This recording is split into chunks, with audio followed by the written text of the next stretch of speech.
Drink Coffee Podcast, episode 4. We have Mr. Travis Hood here, and we're going to be talking about whatever we want, music and a bunch of other things. So, the Travis Hood. The Travis Hood. Easy. I actually have a new neighbor named Travis Hood. It's odd. Yeah. I don't know any other. I mean, the Hoods I know, Travis is never related to him. I can't tell you how many times I've went, so you related to James Hood? He's like, no. You related to yada yada Hood? No. I'm like, what Hoods are you related to? You know, and his uncles are all moved away and stuff, so it's like nobody you know. Basically, is what he tells me. He's like, nobody you know. Yeah, I get asked, are you a part of that hood? These hoods, I'm like, no, my hoods ain't around here. Well, my neighbor, I did not want him to sell his house. I was like, no. And then finally he goes, sold the house, and the owners are, forget her name, and Travis Hood. I go, oh, Travis Hood? Travis Hood? I don't think he's moving. But I hope so. At least I'll know him. Yeah, exactly. No, I'm not. There's too many people where I live. Well, okay. So let's start it off. I want to talk about, because for me, anyway, Travis is definitely synonymous with music. I mean, I can't speak for everybody, but I mean, in the time that I've known you, it's been. We were talking earlier about when the first time we met, and having a hard time tracking it down. But I remember I went to your house. I'm, of course, older than you, like I am everybody that comes on this damn podcast. But I'm a few years older. I think 4 years older, 3 or 4 years older, something like that. I'm 42. I'm 39. Okay. Yeah.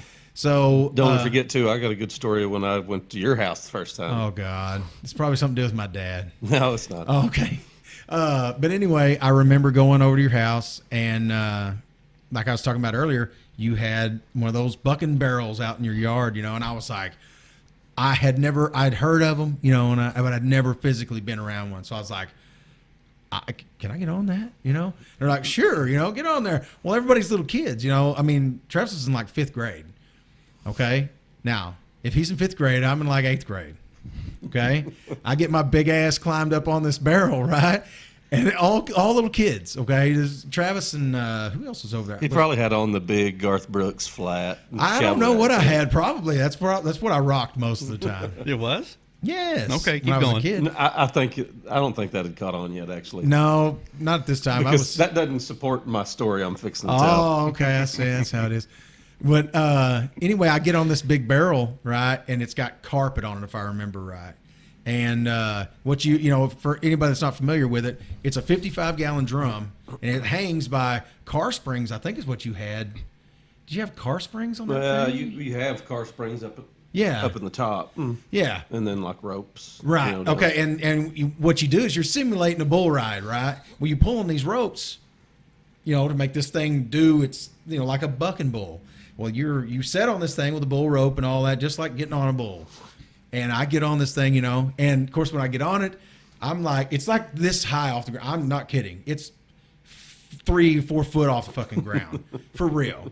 Well, when I get on it, it's like 2 feet off the ground. And get my big ass up on because you're there. hanging around with a bunch of 4th graders. Yeah, I know. I don't know what I don't know what I was So how doing. many ropes is it? I think that you can get on the corners of the ropes that are connected to it. Or it wasn't. There's four. Yeah. And the people off of it control the ropes? Yeah, they're pushing and pulling, buck and bull, forward. Hopefully, backwards. someone's dad that makes sure that... But hold on a minute. No, these are all kids, okay? That's what I figured. Young kids, 5th, 6th grade, okay? Built by young kids. Yeah, and I get on it, and they start trying to make it buck, okay? And they can't hardly move it. So I'm just sitting up there going, You know what I mean? It's barely moving. I'm ready for a bull. I'm like, you know what I mean? It's like, like you were talking about that one time about Dustin on the ride where Yeah, it's the too Batman big. ride at Six Flags, yes. Yeah, that's kind of how this was. I get on it, and it's like a sad thing. And Is you embarrassed? And these kids are, and Travis was a real energetic kid when he was little, so he was really gonna shake my ass off of it. You know what I mean? Gonna show me what's up, and I was a little too big for everybody. But anyway, we did that for a little bit, and then I remember we went. For some reason, we went in your house. I don't know if to get something to drink or something like that. And you go, let me show you this guitar. I was like, what? You know, I mean, now I was interested in guitars early, like before I ever moved to Wilburton. I got my first guitar right before I moved to Wilburton, actually. So I was into music a little bit and that kind of thing, mainly like Def Leppard and that kind of cool stuff. And See, that's where I was going with my story. Oh, okay. First time I went keep to your ruining it, house, don't I? we go back to your room. You've got a Def Leppard poster on the wall, Yeah. you know, and who I think is gay. Ridiculous. you know. Yeah, yeah. And he's Still? you've also, but I think it's the coolest thing ever because you have a guitar hanging on the wall, Yeah. and it, you know, it's like the old Explorer, but it had the speaker in it. Yeah. You remember that? Yeah. Yeah. Yeah, man. Dude. I wanted one of them so bad. That was we should, you know, I should have figured out then when you were in 5th grade, interested in music, you know, and that kind of thing. And then not too long after that, Guns N' Roses and all that kind of stuff. Well, Yeah. by then Guns N' Roses would have came out, and I remember. Well, I don't want to tell too much for you, but I mean that was one of your early. Oh yeah, I influences, can right? remember to this day what the Mr. Quick smelled like when I had my mom drive me down there to buy Appetite for Destruction. Oh yeah. Out of the, you know, when they used to have the, you know, the tapes, you know, and Yeah. the spinning deal, you know, in one of those. She drove me down there as 88, so I'd have been 9 years old, 10 Yeah. years old. Yeah. That's crazy, man. Wow. Yeah, see, and now my older sister got me into. This is where I kind of got shafted a little bit on music because, you know, my older sister's big into hair bands. You know, I mean, she was 5 years older than me, so I mean, she's like 17, and so Poison and, you know, Def Leppard, all these bands are out, and Are you trying to say it was her poster then?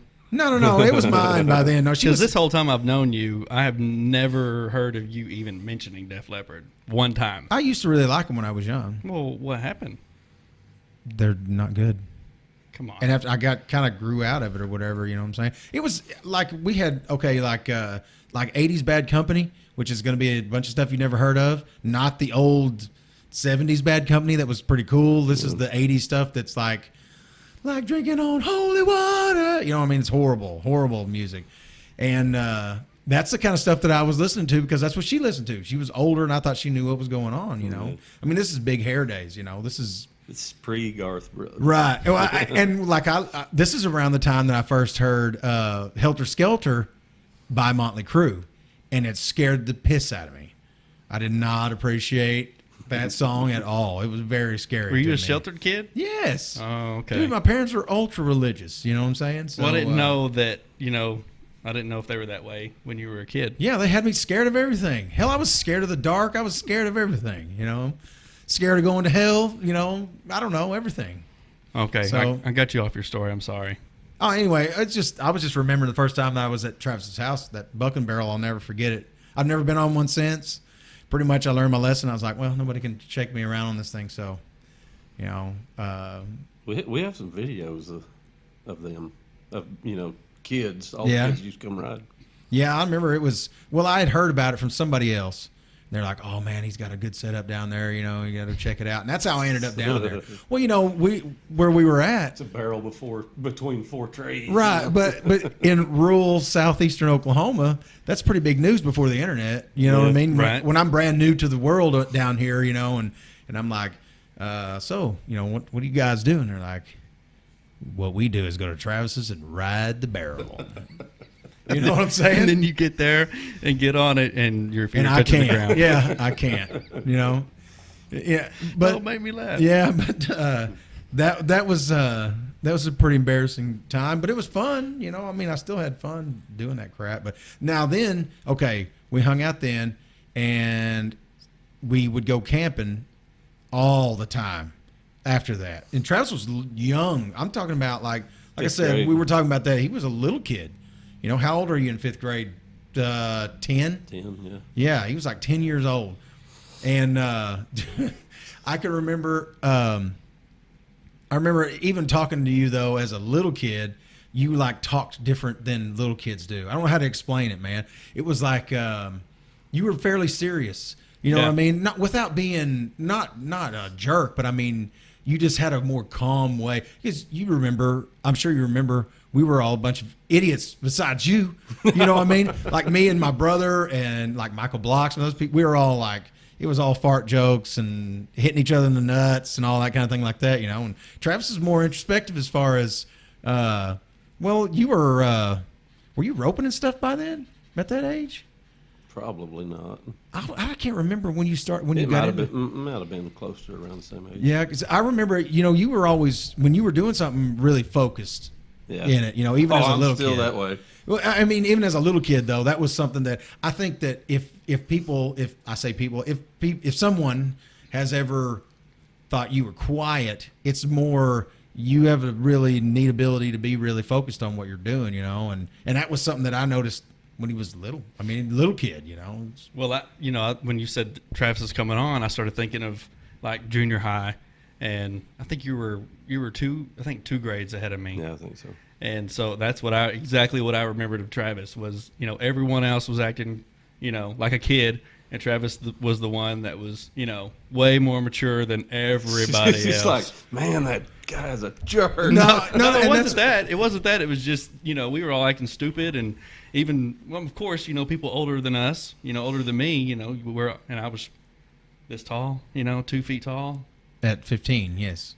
At 17. Yeah. But well, see, and that's the thing that's one reason I was pretty interested in having you on here is, you know, there are going to be people that are from Wilburton, and you know, there's plenty of people that'll see this that may not know you, but there are people that will. And some people have asked me. I remember when we were playing music. We'd been playing music a long time, and somebody was like, I can't remember who it was now. And they were like, you know, is he really quiet all the time whenever you guys are playing music? I'm like, no, man. You know, I mean, he's a regular dude. You just got to understand that when you see Travis out, you know, like in school, I wasn't around, but I know you well enough. Like when you're out playing ball or you're out, you know, it's going to usually be doing something. You know, you very rarely just hanging out just to hang out. You're always busy, and so when you're doing something like out playing ball, you're not thinking about fart jokes. You're thinking about what you're about to do. You know what I'm saying? And that's where I think the confusion lies as far as it's focus, you know. I mean, it's more of, in my mind, what I've seen is you're just concentrating on what you're doing, you know what I mean? And it's in a world of people who are just running around bumping their head off things, like myself especially included, you know, it sometimes get mistaken for someone being really quiet or whatever, you know. And so, but now when it came to, see, I've never felt quiet. Yeah, and you know, ever, you know, people tell me, but I don't feel that way. Well, that's like, to me, and I can relate to you pretty easily, not because I'm quiet, but my dad is a very quiet person. You know what I mean? And I've somehow been able to draw conversations out of him my whole life. So for me, I was scared. You know, back to the camping. Yeah. It's 80% of the time it was going to either rain or snow. Yeah. And we went with, I mean, a sleeping bag and like a can of beans. Yeah, you know never I mean? anything to no tent. Slept on the ground, and it would rain or snow. No tent. And we always ended up at his house. And it's a wonder your dad never killed us. Man, I'll tell you I what. could see the look on his face, like, you little pecker. Well, it's always the same look of this. Total disappointment. That's what the look I was getting when I was a little kid. What? Because he expected you to just. Well, no. You got to understand. I'm sure he was thinking, why don't y'all all go back to your house? Oh, well, my dad doesn't like kids. You know what I'm saying? Like literally. I mean, growing up, you know, he was just like, what? You know what I mean? He doesn't like kids. So, you know, we'd get this big group of kids. Well, there was no thought. You know, usually we'd go on Friday night. Like everybody go to school all week long, and then Friday night we're going camping. That's as far as the thought was. There was no, has anybody checked the weather? Anybody know what we're going to sleep in? You know, do we even have gas in our four-wheelers? Nothing. It is an idea that we're camping. That's it. And we just roll with it. You know what I mean? And we just say, everybody meet up at my house, and we'll leave from there. Yeah. You know, a lot of times we wouldn't even tell Michael, or if Michael was going, he would know. But his dad, Roy, would not know until 300 four-wheelers would go flying past his house, because we had to go past his house to get where we camped at, you know. And there'd just be like, he'd be out there, you know, building something in his shop, and it'd be like, dust cloud, you know what I mean? It'd be 900 of us go up there and camp. And when I was most of the time stealing my dad's 4-wheeler because he didn't like us driving it. He bought an old crappy Kawasaki 3-wheeler to get us off of his 4-wheeler. And dude, I remember that. I remember. It always sat in your yard, broke down. That's what I remember about it. Yes. Well, after Carl Nimrod ran into the back end of it, it wouldn't run anymore. You know what I'm saying? In the dark. One time we were camping, dude. Oh my gosh. One of these nights that I'm talking about. Well, it's dark and we were out we weren't playing tag. We weren't like that, but it was like we were just driving. Everybody's driving around all over the place. Well, the grass is all tall enough and everything. You can see lights, but you can't see really where anybody is. Well, there's one main road that ran along the top of this hill, and I'm riding real fast on my 3-wheeler, and I hit a big stump, and it tumped it over because it's just the only suspension was the tires. There's no shocks on it. So it tumps it over on its side, bam, so I fall off of it like I have 100 times. I get it, turn it back up, and I'm fixed to get on it and take off riding, and all of a sudden, Carl Nimrod, he didn't know. He comes flying up there. It's dark, and he hits me, flips me over his 4-wheeler, and runs right into the back of my 3-wheeler. Bam! Right? I'm talking about, and it hit, and what it did was it crushed the muffler because that muffler's right there at the back end of that 4-wheeler. Yeah. So it crushed the muffler, it fucked it up, so we couldn't. There was no more that 3-wheeler never run right again. It pushed the little pickup bar on the back in and bent stuff in the frame. It never couldn't was breathe right again. Yeah, it was never right again, or whatever. Which was not Carl's fault. There was 100 things like that. I think somebody else got ran over that night too. I don't remember who it was, but it was every night we went up there. Yeah, I mean there was always some horrible, some horrific crash. Justin, there was like a gravel pile up there, and everybody's driving over it. Justin's probably like 3rd grade, 4th grade. Mm-hmm. He, just jumps it. Oh yeah, and is in the air, and it turns upside down. He's like this, and then just falls like a helicopter. Right on top of it. I remember the same exact thing. Thought he was dead. Yeah. How can you live through that? The 4-wheeler hits, and there's just this little sway that kept him from. And he was balled up in that. That's how little he was. Yeah, he was a very small child. I've graduated with Justin. Grew up with him. I know. Thank you. He was about your size, very small. You know what I mean? Right. And whenever he was running around with us, he would have been how much younger is he than you? 2 years. Just 2 years? Yeah. Okay, so he'd have been 3rd grade up there running around with us. He's a child, bro. That's what he said. He said 3rd grade. I missed that. I was thinking about. I could see it in my head so clearly. That's all I was thinking about, man, because I'd forgot about it. Sorry. But this part of the world, that's what in our day, that's what you did. Before internet or anything like that, we weren't playing music or any of that cool stuff yet. It was all just out. Yeah, and we only got 2 channels. Yeah, 3 and 6. Yeah, PBS and CBS. That's it. Yeah. And Travis didn't get to go every time. Man, I'm telling you, I think you were doing rodeo stuff by then.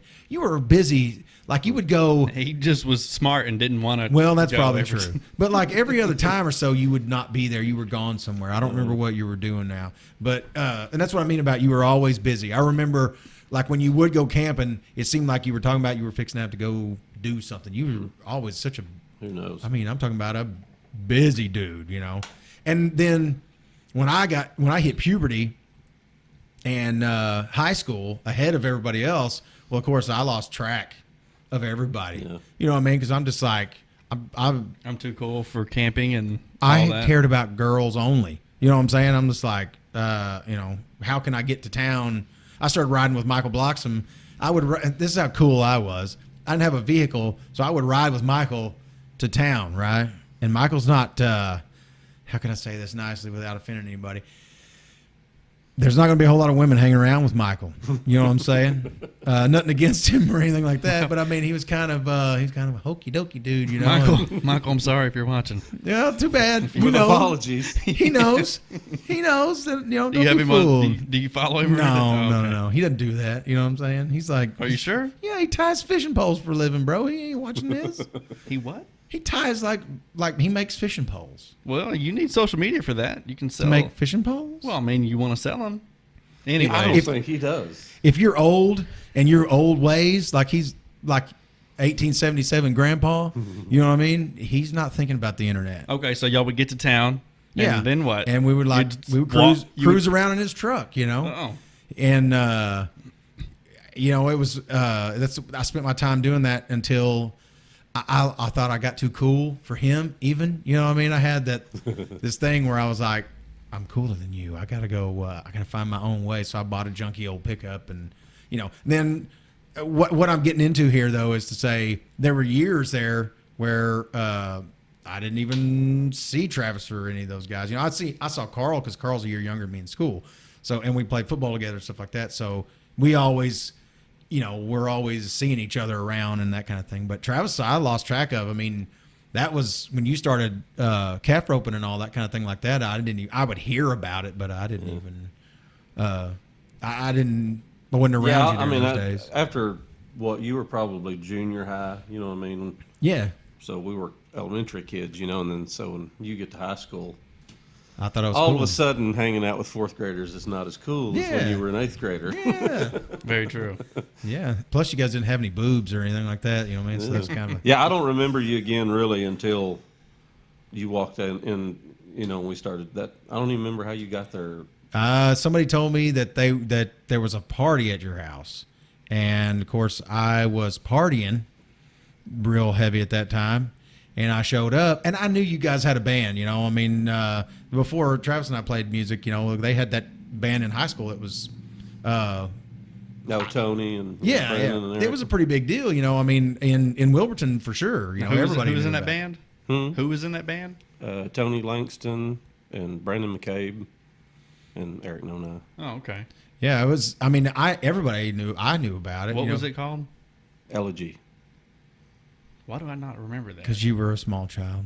I was listening to Def Leppard. Oh God, you still listen to Def Leppard, man? Don't be lying to me. Hey, every once in a while. Once a day. But yeah, I remember the day, man, or the night. I went there and I was like, oh, party, cool. Well, I show up and I hear music outside. I'm out when I pull out. I'm like, dang, you know, they're playing. And of course, like anybody, when people are playing live music, if it's somebody you know, or for me, it was always like I got to go watch them. You know, I didn't play in bands. I didn't do vocal in school. I would sit around at home playing my guitar, like trying to be Garth Brooks. You know what I'm saying? That was all I did.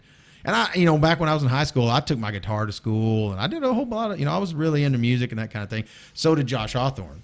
You know, I mean, that's one big thing that Josh and I had in common was playing music together, taking our guitars to school, sitting around playing, and you know, Josh taught me Power G and Power C. It's how I learned it. It's from him. Mm-hmm. You know, well, him and Mark Graves, but they taught me how to play. What song is that? It's a Extreme. What the hell's the name of that song? More Than Words. More Than Words. Yeah. And I was like, what are these chords? You know, these are awesome, and they're in every freaking song imaginable. You know, I still will go to them because they're kind of pretty or whatever. But anyway, back to my story. Because I haven't stopped talking for like 30 minutes.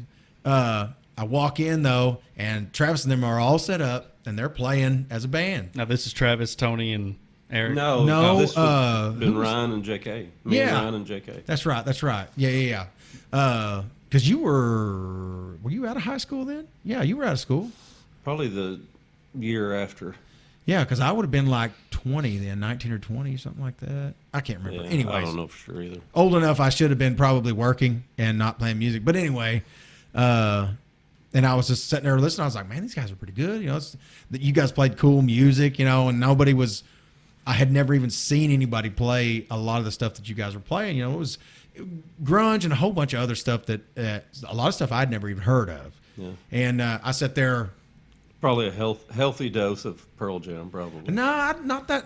If I remember right, there was more like Seven Mary 3 and some other stuff because you were listening to Rock Crown and stuff real heavy at that time, if I remember right. And we were doing like Voodoo Child and I mean lots of Hendrix stuff too. Oh yeah, that's definitely a lot of blues stuff. Yeah, me and Ryan were talking like we could play for 4 hours, but it may have only been like 6 songs. Yeah. You know what I mean, every song lasted 20 minutes. It was a real jammy. Yeah, it was, but it was awesome because, you know, like I didn't know anybody that could play lead, blues lead, or any other lead for that matter, and didn't know the difference at the time. You still didn't when you got there.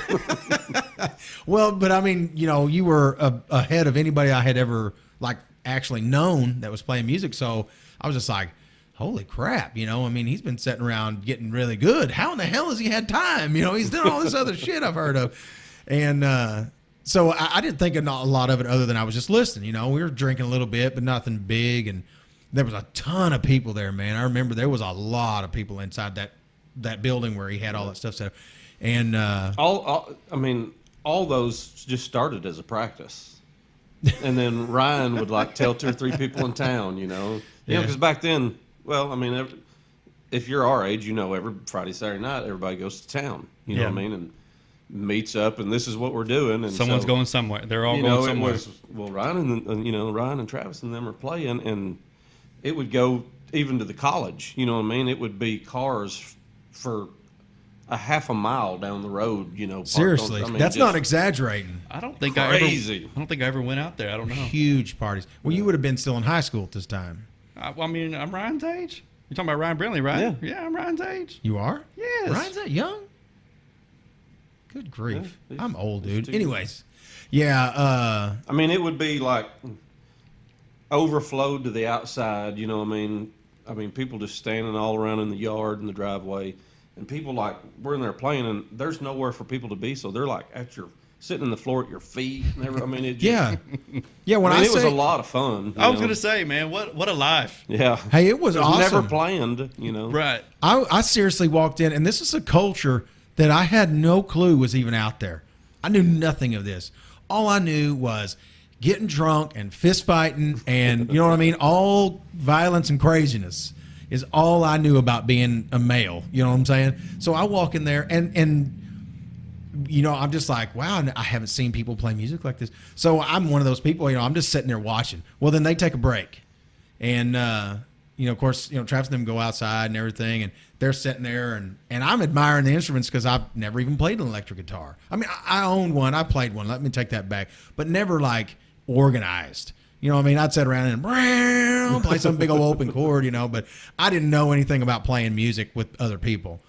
So I was just like, wow, this is pretty awesome. Well, I can't even remember who I was dating at the time, but they're like, hey, you know, play us a song. I'm like, hell no, you know, I'm not playing on this. Did you see what just walked out of here? I'm not following that up. And there's literally like 30 people or maybe more in this building, in this room. This is the first time you've seen Travis in a while, right? Yes. Yeah. Did he acknowledge Probably you at all? 3 or 4 years, probably. Yeah. You know, yeah, I mean, hey, what's up or whatever. Well, I mean, you know, you got to understand there was kind of like a small mystique around that music thing that they were doing. Even whenever you guys were in high school, I remember hearing about it, but it was like, I don't know how to explain it. I think maybe it was a misunderstanding again of your personality or something like that. But there was like this, they were doing things that other people weren't doing.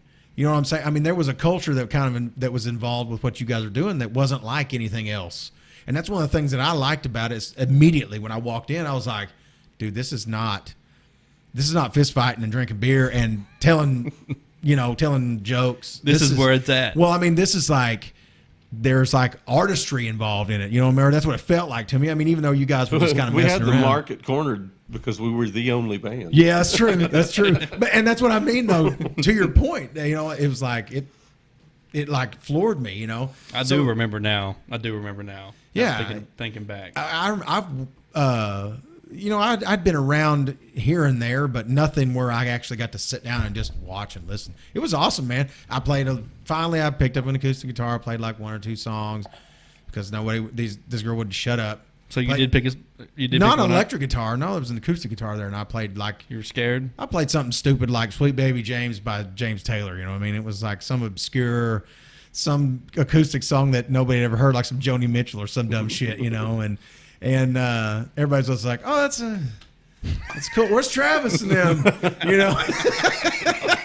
Did they come back in? It's like the Step Brothers movie about touching his drums. As I was finishing, Travis and them came back, you know, and they played some more, and then you guys were finished. I remember you saying, "Hey, man, you want to come play next time we play?" And I was just like, "What?" I remember feeling like, "Oh shit!" Like I was thinking, "What am I gonna do?"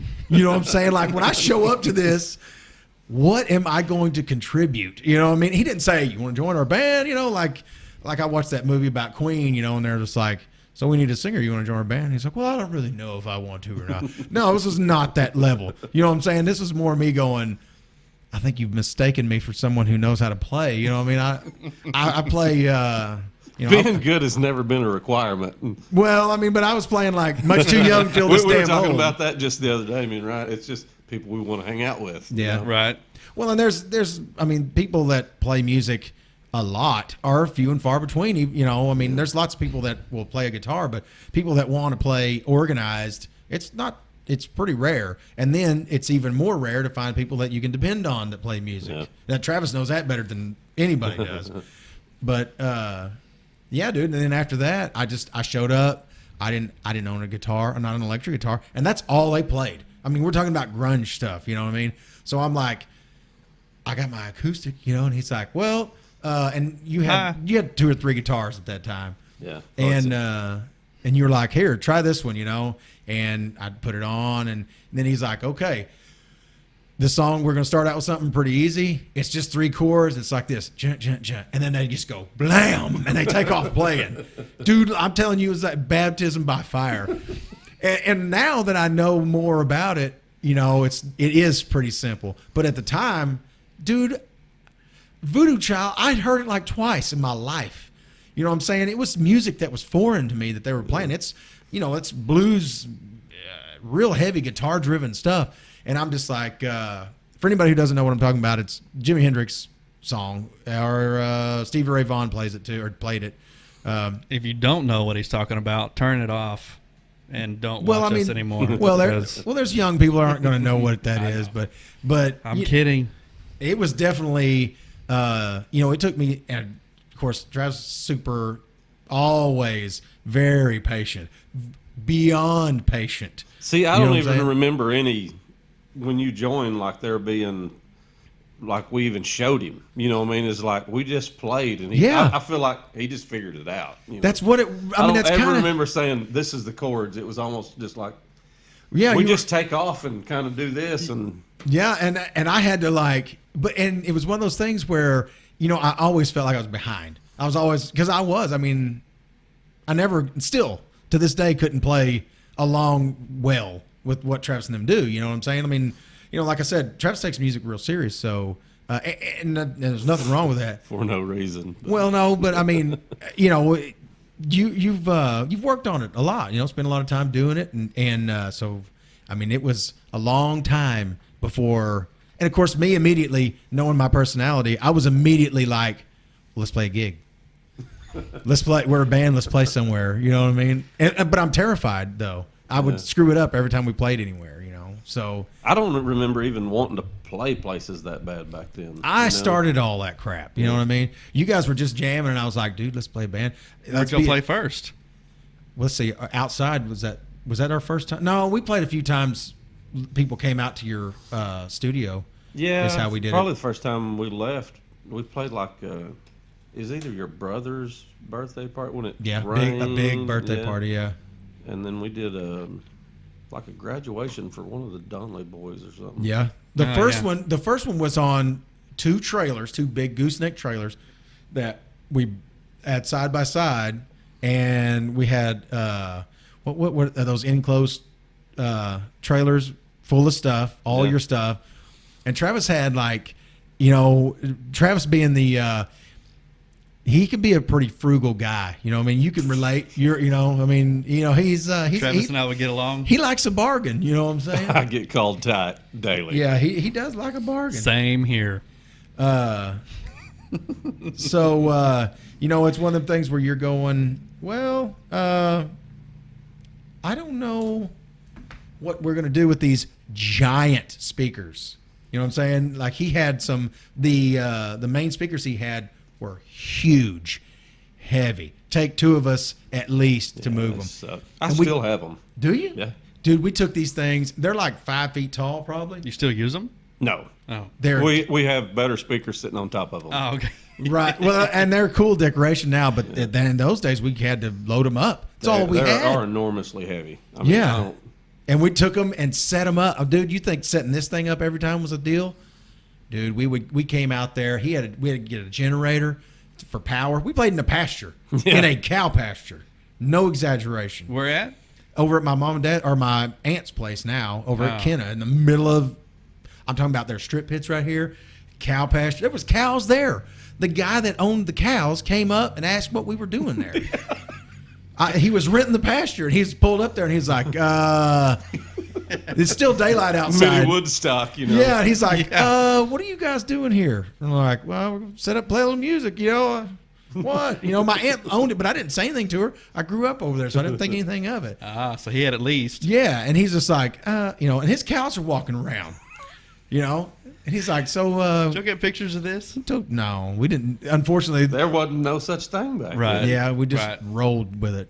But yeah, I ended up having to tell him who my aunt was, and Then when he was when he okay? realized, well, he was like, oops, you know. I mean, he knew if he wanted to keep his lease, he's going to leave us alone, you know, Right. basically. But yeah, we got set up, and So this was for your brother's birthday party? it was. I think it was his birthday. I I can't think remember. it was. It was We still tell the story. Probably once a month, it'll come up of your brother giving me directions to get there, and God. and he tells me now there'll be a barn on your right. Pay no attention to that. And, you know, I've heard a few people do that since. But Yeah. I'd never heard anybody do that, giving directions. You know. Yeah, just want you to know it's there. You know, don't pay attention to it, but it is there. There's a barn that you don't turn at. Keep driving past the barn. We talk about it all the time. Yeah, yeah. When I give Sherry directions, you know, I'll always say something like, you know, there'll be a barn on your right. Pay no attention to that. There's a Walmart on the left. Pay no attention yeah, to the Walmart. yeah. Just enough to where when you're trying to remember, you go, now what they say about the barn, turn yeah, at it. turn the barn.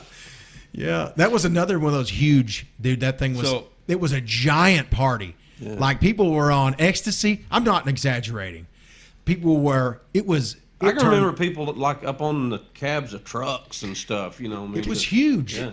Can you imagine, like, if we had what we have today, like the camera systems and stuff that we Oh, could just yeah. set up on top of a truck, you know, and just get the overview of a party that the parties that we used to have? Well, it looked a lot like, And especially, you know, you guys up there playing, man, that was, Kids don't do that. Kind No. Of stuff well, the anymore. country No. videos that you see now, these country videos where they're like They're out in the like pasture, and A lot like that that's right there. that's what it looked like. Only they don't have enough money to pay all the extras for the sheer number of people Right. that would show up, that showed up to that. You know, huge, get like from 3 counties. I'm Yeah. not kidding. You know, Yeah, I was thinking, say like 5-6 towns away. yeah. People you had no idea Oh, how yeah. they even heard about it. yeah. Yeah, everybody was telling everybody. I remember my brother's like, let's make it big, so tell everybody you know. So people, you know, it just boom. Can you imagine if we had Facebook back then?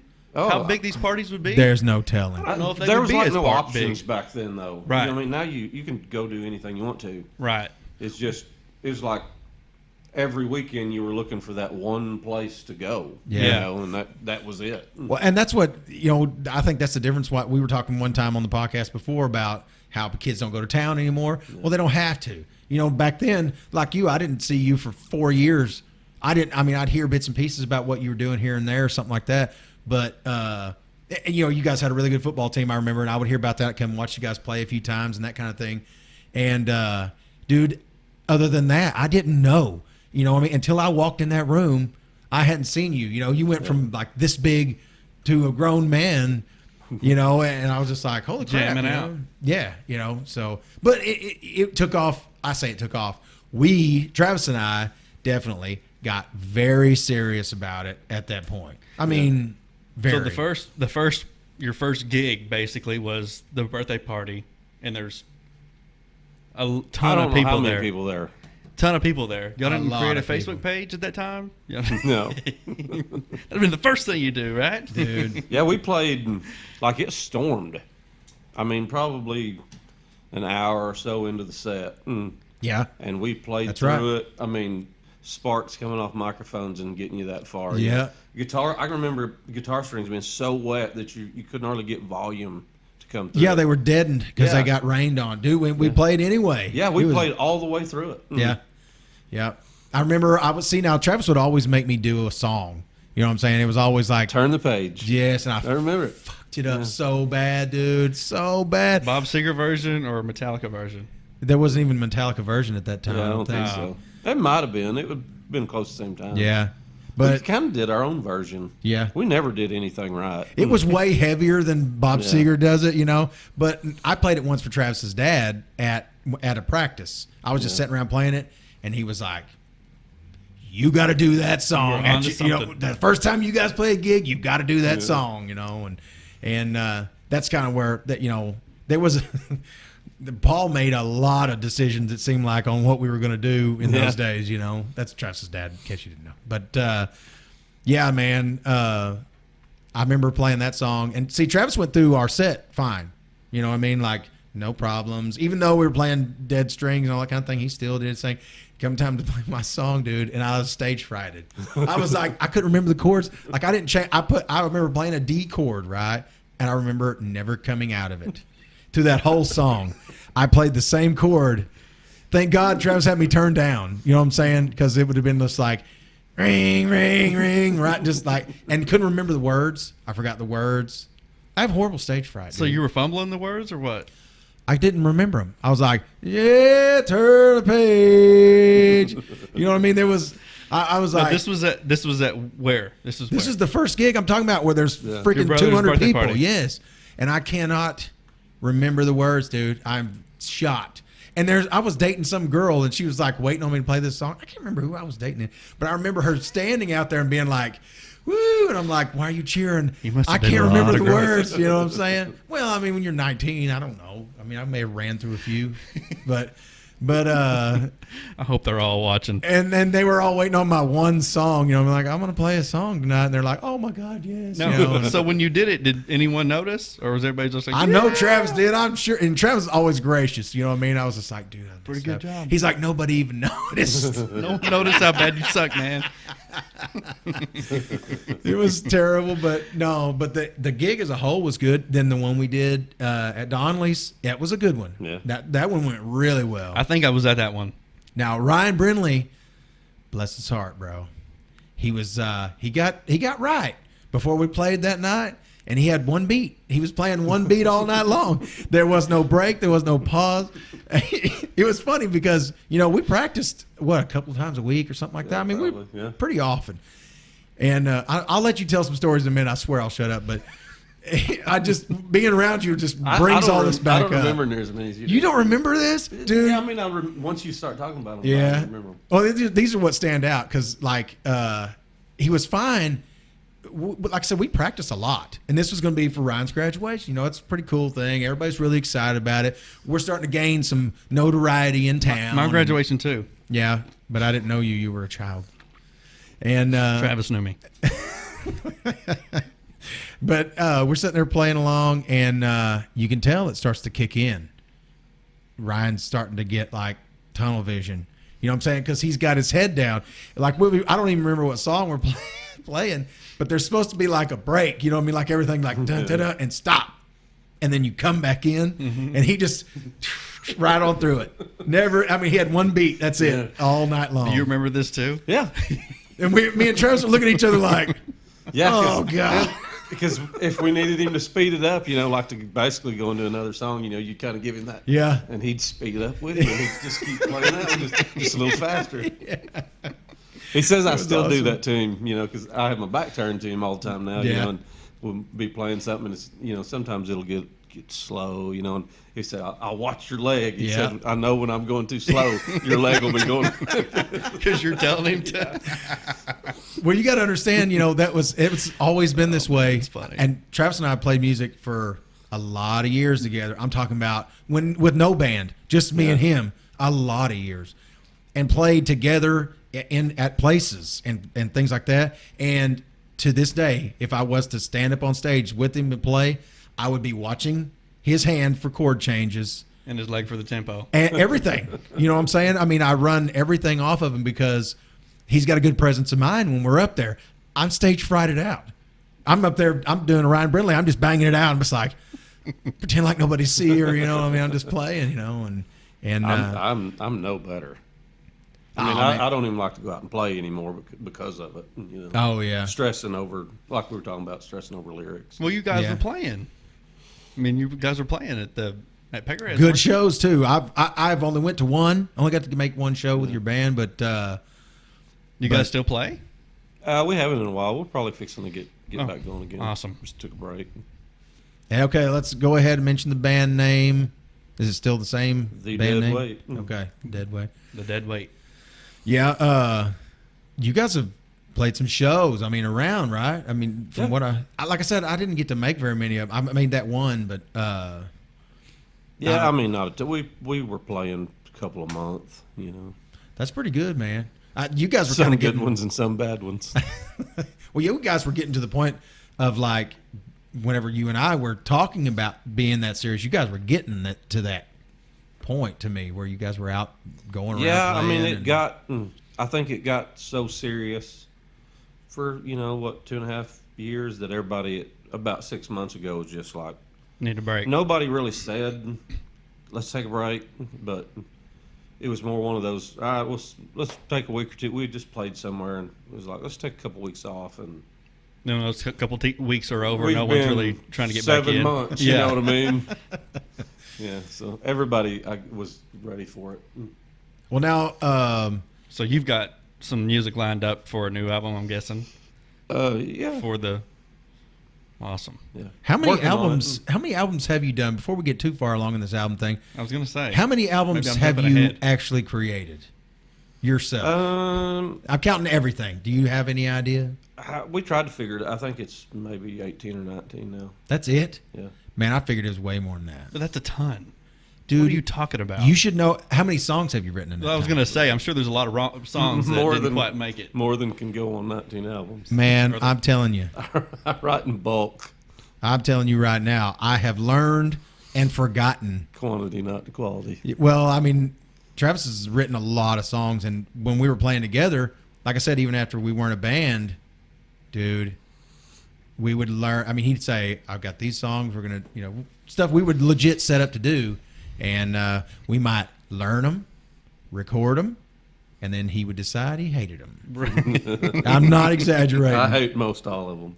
I So mean, when you write, are you writing lyrics first? Normally.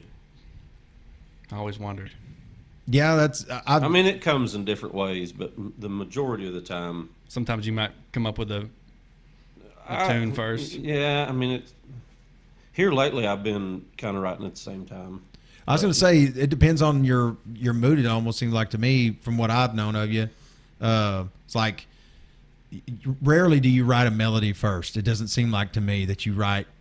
Yeah, The music not first. really. I mean, because I'll try 3 or 4 melodies out, on a set of lyrics, and usually none of them work. I can remember Throw 'em that. away. Right. That's something that always threw me off because I'm not a songwriter. You know what I'm saying? I'm not either. Tried, whatever, man. That's what I tell everybody all the time. I'm just the only one you know. You know what I mean? It's not that I'm any good at it. I'm just the only one around here that does it. It's pretty cool to watch, though. I've watched evolutions of songs of yours, where you might you start out playing it one way and then decide, he wants to slow it down or, I come up with this. I think it'll go better with the lyrics. And, next thing you know, it's like another song, I mean, it's like, and it's really hard, though, if you learn lyrics and then he comes and springs this new way on you, and you're like, because I'm real bad about learning something the first way I ever heard it, Yeah. That's why like cover songs rarely are good to me because I've always heard it this way first. Right. Yeah. So, I'd hear, there's plenty of songs that come to mind whenever I think about it. And I'm just like, dude, I remember when this song was like this instead of the way it turned out, it ended up on an album or something like that. But, I've written one song in my life. oh God. I was about 11 or 12 years old. And I can sing it right now. Trying to get a girl. What is it? It was way ahead of my time, actually, thinking back about it. But yeah, I still have the lyrics. I still have the same paper and everything that I wrote it down on. Break it out. Let's hear it. No, that's for another day. What? That's for another podcast. You'll never do it. That's what I that haven't warmed is. up my voice. See, that's Well, I've tried to write, and Travis and I have written songs together. It's easy too. Yeah, it's one of those things. Travis, Lyrically, I mean, we Yeah. can really bounce it back because, we think in total different directions. Yep. So if I'm hung up, he's got something. Yeah, that's an odd thing Like we to even me. text back stuff now and then. Really? I may have like 3 or 4 lines and can't come up with the next one. I'll text it over to him. Yeah. Wow, I did not know Well, that. and the only reason he likes it is because he doesn't think of it. You know what I'm saying? Does Like, he ever tell you he don't like it? No, that's what I'm saying. He just needs something fresh. He doesn't like what comes out of his own head. So You're saying Travis is a real nice guy. He's just he's quiet. a very nice guy. Yes, that's why when I say he tolerates me, that's exactly what I mean. Well, that's on kind of every how I level. thought, like going back to when we were in junior high and stuff. And, I always thought, I don't know if Travis likes me or not. He probably don't because I wouldn't say that I wasn't likable, but You weren't very cool, so that's one of those things. yeah, I guess so. So. Just kidding, dude. Yeah, I tell people I like everybody. well, that's what I That's got. what a nice guy says. Well, I got to know Travis really well early on, and that kind of brings me back to Travis and I lived together at one time, for a while. And well, it was Travis and his wife and I. We lived in Broken Arrow. In Broken Arrow, yeah. Yeah. I knew that. I was his chauffeur for a while. Oh man, I got a DUI right as we were moving up there, man. God, but if you think about it, really fits by what you know about me. I mean, it makes complete sense now. At the time, I was just like, how do I keep getting into these situations, But now it's just like, well, of course I did. When I go back and tell the story to people, because I've told a lot of people, I was like, man, I moved to Broken Arrow. We were serious about playing music. Travis and I were dead serious. Now I know I've said that several times so far, but at the time we moved to Broken Arrow, that's why we moved there. I mean, it was to get into the music scene that was going on up there. There was a pretty good one there at the time. Yeah. Admiral Twin, I'm sure they don't even do anything anymore, but what was another the Unlucky Ones were they're saying that was the same band, different name, wasn't it? I don't remember. It seems like. I got into it whenever I found out about it, dude. I would go to bars and listen to these people. I was trying to get in it. I met some of those guys, the Admiral Twin guys. I was very, very, very serious about it. So serious. Let me tell this little story real quick. I love stories. Back when I had hair, I thought it'd be cool. I was going to dye my hair blonde, okay? Now, this would have been in the late 90s, right?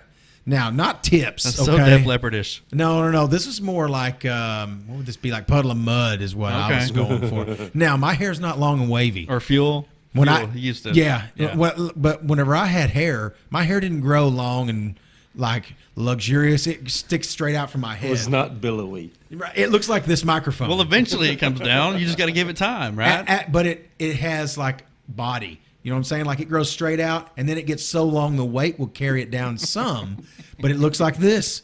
How long Like did it this. get? I don't know. I didn't grow really long hair when I was up there. Not really. But I dyed it blonde. Tried. Tried.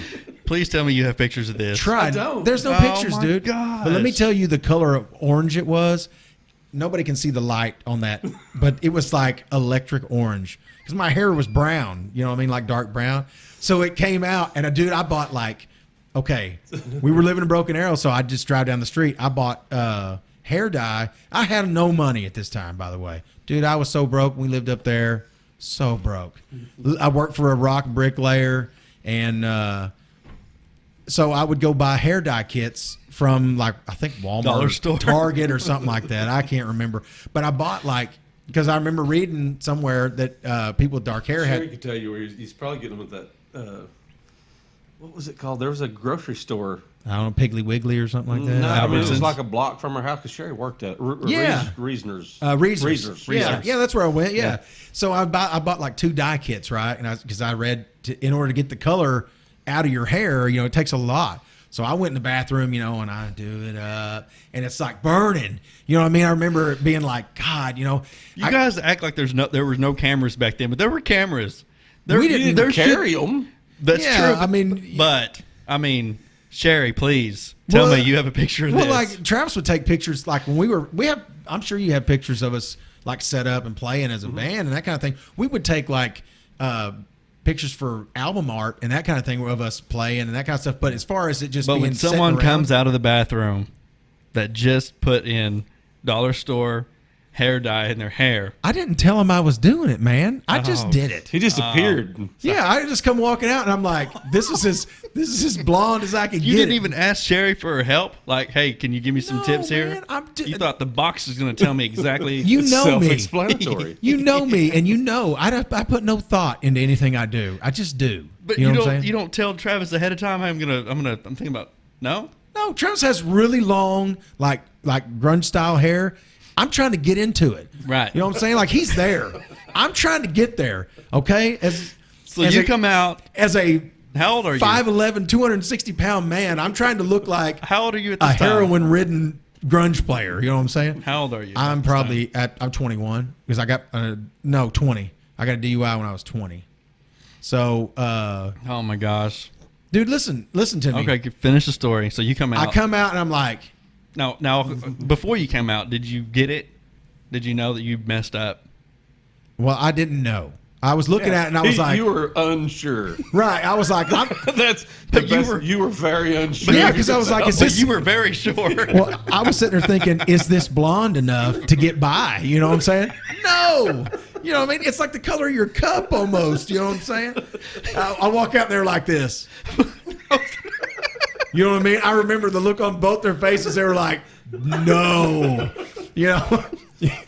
I'm sure Travis was like, I'm not even going out in public with you. You know what I'm saying? Well, that's what I was gonna. I was gonna get to that. 'Cause I So- wanted to know what Travis said about it. Well, you know what I did in Remember that? response to it is I went and bought 2 more kits. Oh well, yeah. You're in it. You're in it. At Yes, this there's time- no coming back. At this time, I've you've got to get it blonde. Whatever I got to do, and all I know is put more kits on. Little Well, did that's I all know- you can do. Well, little did I know that people get stripped. I think it's called stripping kits or something like that. That'll actually strip the color out of your hair. I didn't know anything about that. Well, all but I that know would- is on the that'd be giving picture, up.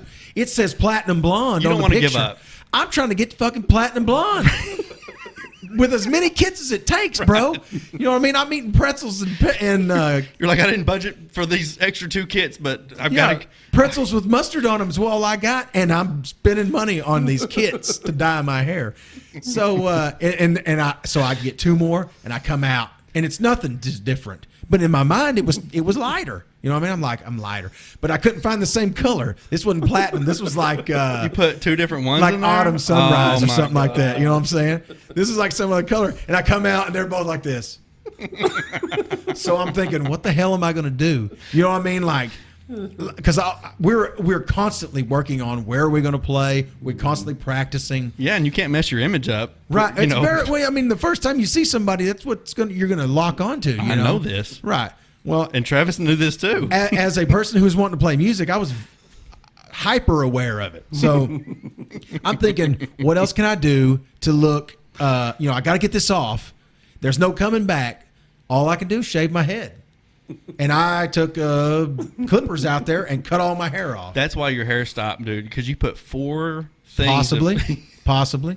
But listen, when I walk back in and I'm thinking, okay, I've shaved my head, not slick like it is now, but I mean, I had very short hair. And in my mind, I'm thinking Scott Weiland, because I saw Scott Weiland with his hair cut really short, like in the Interstate Love Song days, and he looked awesome. You know what I mean? I was like, this dude looks fucking sick. But he's real skinny. He's like on dope, and you know what I mean? So it's a difference between him and me. A small difference, And I walk back in the house, and and it's not the same length all over, because I went out. I didn't want to clean up the hair in the house, so I plug it into a plug-in outside. Didn't quite get it in all. the yard in the dark. So and I'm thinking, well, Okay, so you did this that very night? yes. Dude, I have orange hair. I have to work with a rock layer, you know what I mean, who has no mercy. You know what I'm saying? So I go out there and cut it, and I come back in, and it's all cut off. And I'm, like I said, I got Scott Weiland in my mind. When I walk in the door, they're both like this. You know what I mean? They're like, no. And so what are you going to do now? You got no hair. You know what I'm saying? There's nothing you can do. So all I did was rock it. That's all I could do. You know what I mean? I kept my hair cut short for quite a while like that. Yeah. Wore a hat all the time, that kind of thing. But you didn't ask Sherry, hey, is there something I can put in this to get rid of the color? no, man. I mean, I was just like, nobody offered any sort of suggestions. I You know mean, what I'm we saying? were like You went too 19. far. We didn't know either. Yeah, I mean, we're lucky to know to turn the stove off when we go to bed or something, you know? I mean, Literally know nothing. yeah. We thought we knew a lot. You know, we thought we were on track. You know, I mean, I remember thinking, you know, Travis and I, we had long conversations about the intricacies of breaking in. Because in these days, there was no YouTube. There's no way to get noticed. Right. You're going to go play venues and hope some record exec is in Tulsa, Oklahoma, who thinks you're the greatest thing that's ever been played. And that's all you had. I mean, and that's what we were basically doing. I mean, if you think about it, that's what it was. We were just out there trying to get seen, you know? So, and I didn't think about it at the time. If I had, I'd have left my freaking hair orange and went out there because people would have been like, what the hell is this? This giant man with a big orange afro, you know? So that was as far as we thought it through, you know? But, I remember things like, I remember up there, this is how serious I was. Like, I remember Yellow by Coldplay. That song came out while we were living up there. And it was a big departure, definitely from what we played, for sure. But, you know, you kind of liked the song. I remember you saying something to me about it. I remember a Big Wreck album came out then. Pleasure and Greed came out. I still listen to it. Yeah, I do too. It was like a life changer as far as, you know, you I had got those Chance albums. Adams to listen to him Friday. Oh, really? Yeah, he'd never heard of him. Man, that was a band that was like you know, Travis had heard of them before, but I had never heard of them. And that album was like big to us, you know, in that time. That was a huge thing I remember about living up there. I remember standing in the back room of that house for some reason. The blinds were open, and you were telling me about Yellow, and you were telling me about Pleasure and Greed. And back then, you couldn't Google. You couldn't pull up iTunes and listen to them. It's Chris Martin, right? Is that his name? The lead singer for Coldplay, yeah. Yeah. Yeah. He was just Coldplay then. We didn't know. He was still in the rain jacket, you know. Have you heard Walking down the beach. Have you Yeah. heard the story about how he came up with that song that No. really set them off? I think he was, Probably high or something. I can't really remember the story. I don't really want to quote it, but it was real simple. You know what I mean? Like a lot of these songs you hear that make it, that are, you know, huge hits, they're like, oh, I wrote that in 2 minutes, you know? That's what some of Travis's best Yeah, songs he's sat down and wrote. The best feedback I get are usually the ones that are right themselves. You know Really? what I mean? It's like, It's I don't know. crazy. People like, what did you? I don't know. You know. Right. It happened in 15 minutes. You know. Yeah. And the ones that you really work on and you really think are going to be good, nobody likes them. Wow. I don't know. It depends, But I'm man. a horrible judge of, you know. Of your own music, Well, yeah. like, yeah, that one should go on an album, What's or good that and one, what's should, not. yeah, relating to what other people will like. Yeah. Yeah, I've watched him, dude. I have watched him literally throw away and won't play songs That are good. that are as good of anything I've ever heard. You know what I mean? I'm just like, because he's like, I got a couple songs. Usually that's the way it goes. I got a couple songs. You know, Now, come why over do here you and throw listen those to away? them. Because you think that people won't like them? He doesn't I like don't them. like- You don't like them. Probably because they were hard. You know what I mean? It depends. They on- just had to work to finish them. They're never good when you have to do that. Seems like. I well, mean, not every lyrically, time, he won't like something lyrically, Yeah. and he'll just toss it. He's like, I don't like that line. Help me come up with another line for it. And I'm like, dude, there's nothing wrong with it. It sounds awesome. And he's like, well, you know, no, this song. I hate it. And that's it. but I hate them all by the time I put them on an album. Right. Yeah, that's definitely true. Well, that now you told me earlier. Right now, you're working on some stuff for yourself. Did you say, and some band stuff? Yeah, writing for the band and working on a all Guy Clark album. You'll probably get called for that one too when we get Oh, boy. a little further along. But getting a bunch of friends come in and play, and then working on a couple albums just that of my stuff that won't fit the band. What More acoustic type stuff. I was gonna say, are you doing like folky stuff or country stuff? Where are you at right now? However it comes out. Yeah. I'm writing in all style. I mean, Just you're not giving any kind of formula. Just whatever happens, Yeah. happens. You got enough stuff going. Whatever I write, I can throw it at something different. One of them. Yeah, yeah. Well, that's now you've moved the studio out of your house. It was upstairs forever and ever and ever. I remember it was upstairs. I know that's kids' rooms Probably, now. 15 years was up there. Yeah, long time. I remember. Always go up them stairs. Yeah. Go up there and record. And I mean, all these years of playing gigs and crap, carrying all that stuff up and down Yep. those stairs to load in and load out. Too. Dude, we've lugged and carried and fell downstairs and Now I fell got upstairs. a shop door, and we back the trailer right up to the shop door and kick the door down and roll it in. Yeah, that's a good thing about getting older, man. You're like, there's got to be a better Smarter. way. Yeah. Well, and Travis is kind of a get her done type guy, so you kind of fall into that where it's just like, well, of course we're going to lug these giant speakers. That's what we got. Right. There is no what's a better way. We're doing it. This is what if we're going to do it, we got to do it. We just grab a hold and we would have this is laughable compared to what we would bring to play live. Well, This- back then too, though, that's 2, 4, 6, that's an 8-channel. Yeah. We were playing on a 12-channel, but it was this big. Yeah. And had wood all. It piece of junk. But the faders were this wide. Yeah. It was everything was big and heavy back then. Yeah. Not new stuff. Our stuff was old then. Right. Those Yeah. giant speakers we actually stole from the college. See, I didn't know where they came Yeah. from. I figured you just got a good deal on them. Yeah, somewhere Roy or something. View. He's like, yeah, we got them up there. You're welcome to borrow them. They don't use them very often, and I still have them. Never were- returned them.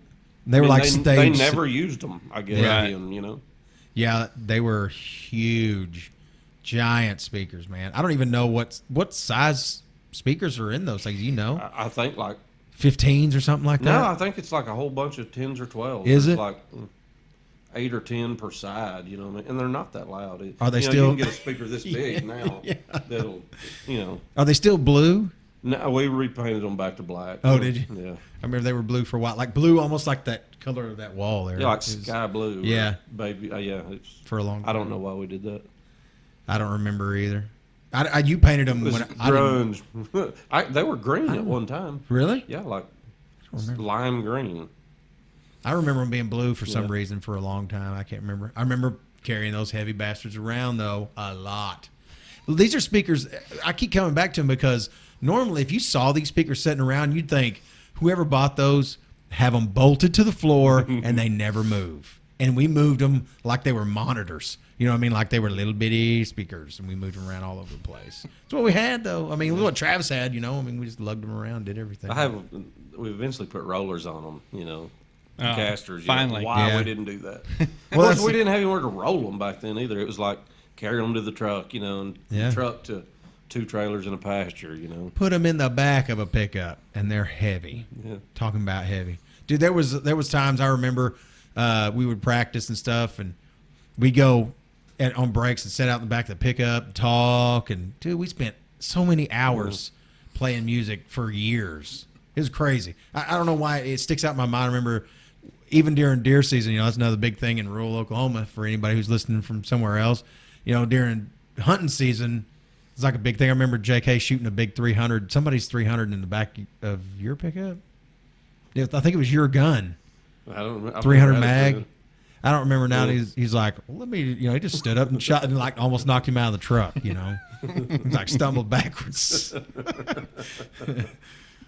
But We still do that. It's like, we show up, get together to practice, and it's the older we get, it's more like 20 minutes we'll play, and then we'll stand outside and drink beer for an hour.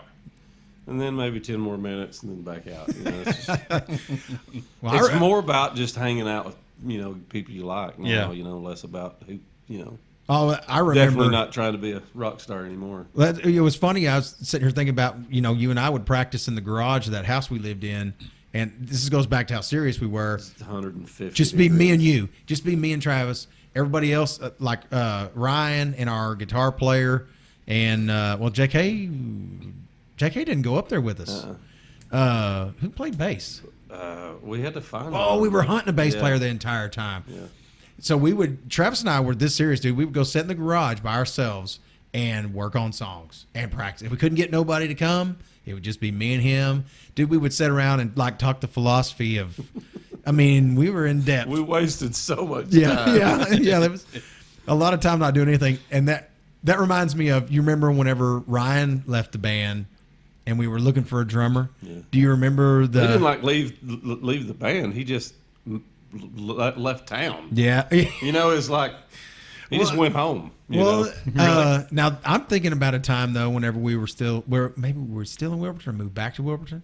Anyway, we were looking for a drummer, and this was the time. I think we put like an ad in the paper, like a classified ad or something. Or there was a kid that came from like Kyoto, and got down or to just like little gym shorts. he was a Rush. He was Rush yeah. was his band. He played Rush songs like exclusively. He basically comes in and strips down to his underwear. Well, and he was how do you say this politically correct? I don't Slow. even know. Yeah, he was like he wasn't Yeah. all, he Almost like probably autistic. he You know he what I had mean? something going on. Yeah.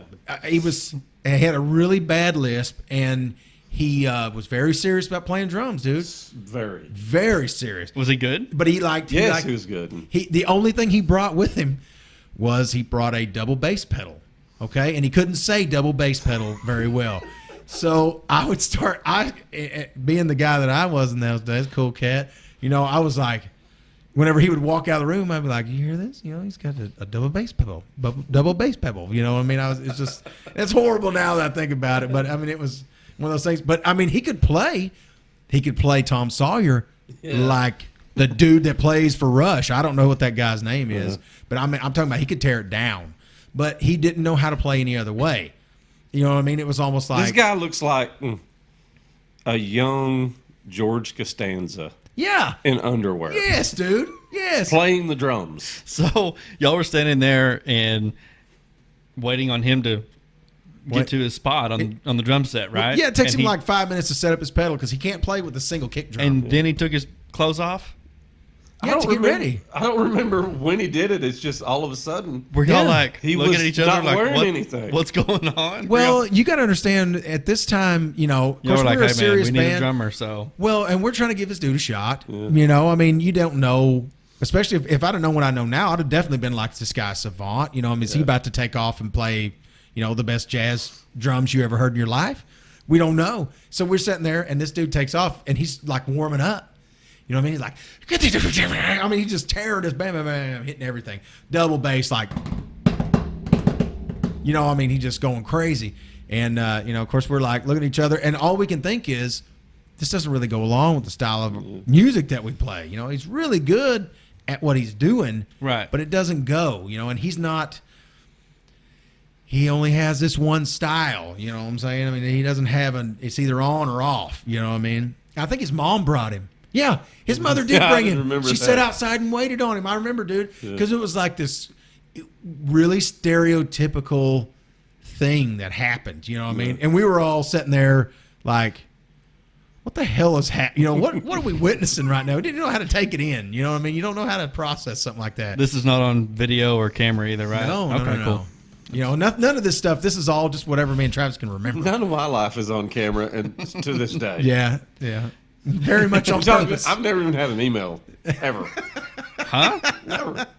Are you serious? Yeah. I don't have one, never have. This Wow. is what I'm trying to say. I'm trying to tell you, man. I mean, Travis is an old school guy. You know what I'm saying? He's old school. Which is that old school. I just don't have an email. That's Well- pretty old school. And I still, I didn't know. See, I still listen. I stream all my music still through Napster.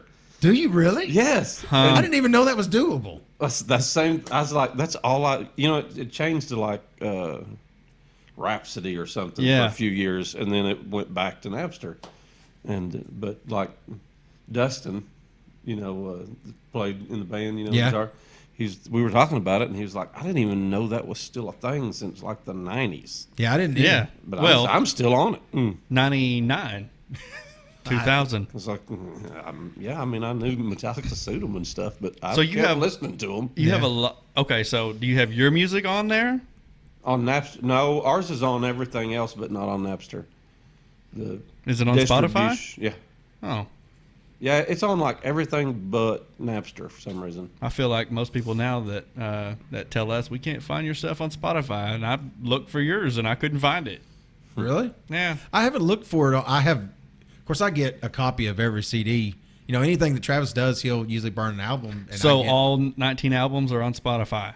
No, just our last album is. Where's all the rest of the stuff? I don't have most of it.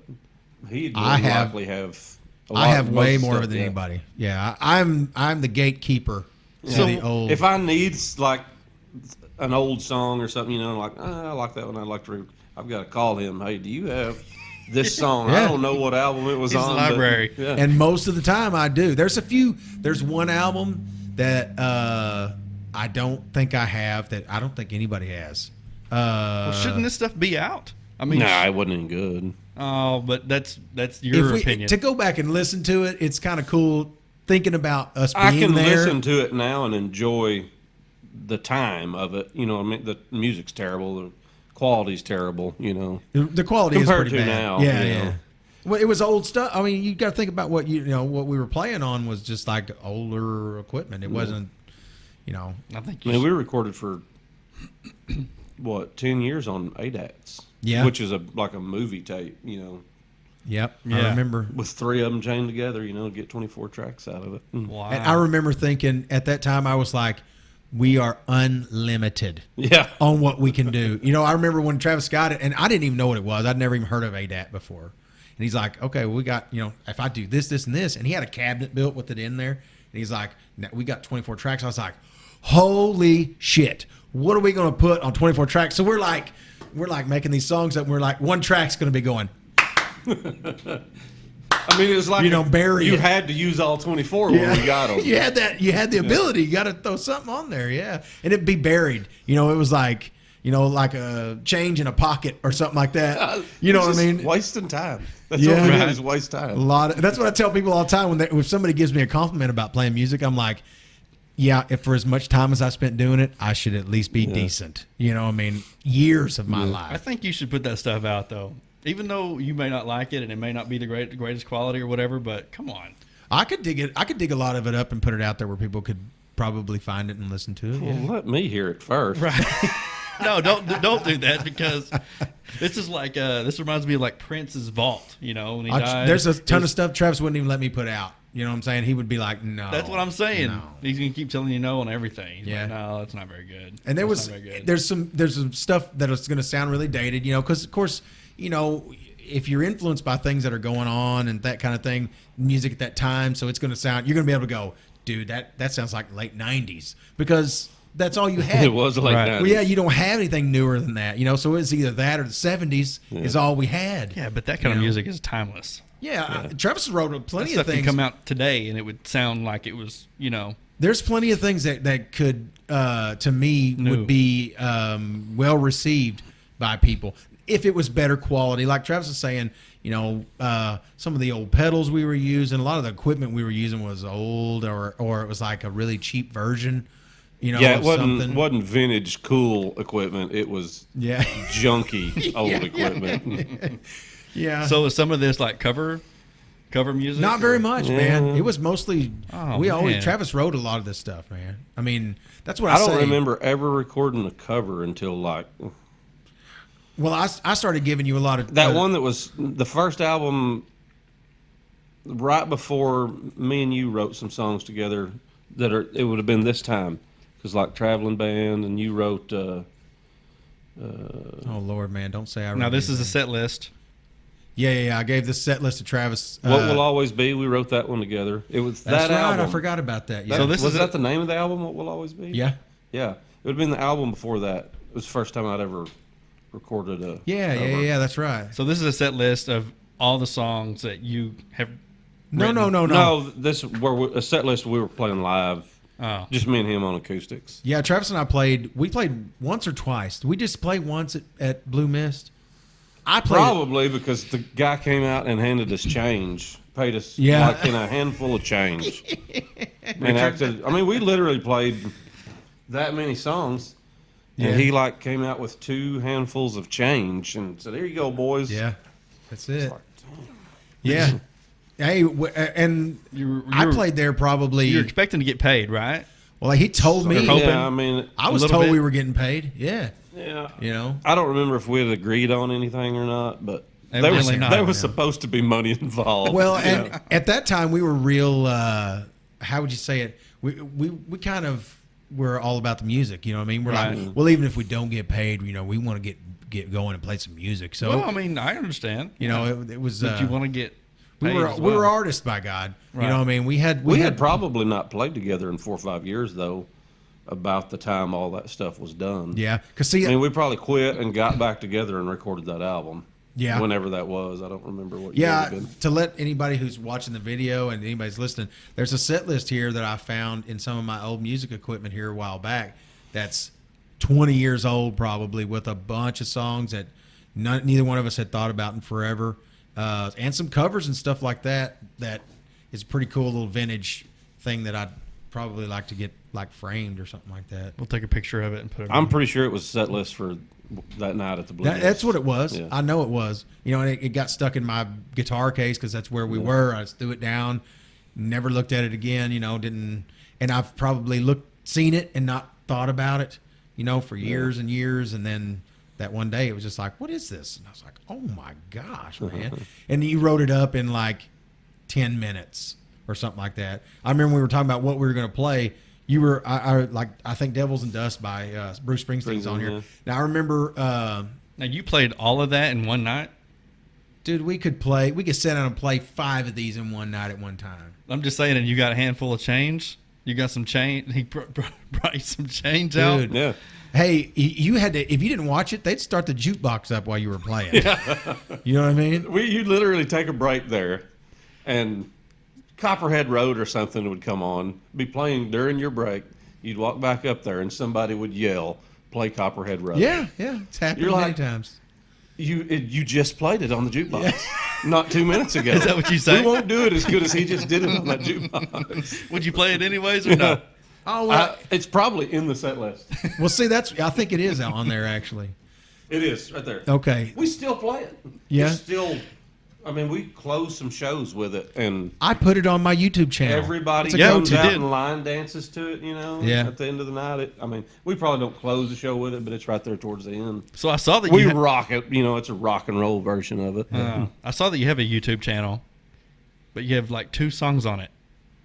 Yeah, it's So band who's it stuff for? too. No. It's from when you did that solo. Homegrown's one of them, I think. Right? Homegrown, is that one of? Is it called That's that? that last Yeah. album. Yeah. Dustin did all that stuff, Oh, and Eric Nona did all my solo stuff. He got all that put on stuff. I don't know. You guys play one song acoustic as a band, and you do Titletown by yourself is on there also. Oh, yeah. And it looks like it's in the old studio upstairs when you did that one. I recognize the red walls and all that from the little control room or whatever. Yeah. But I don't know. I didn't put them on there. Somebody did.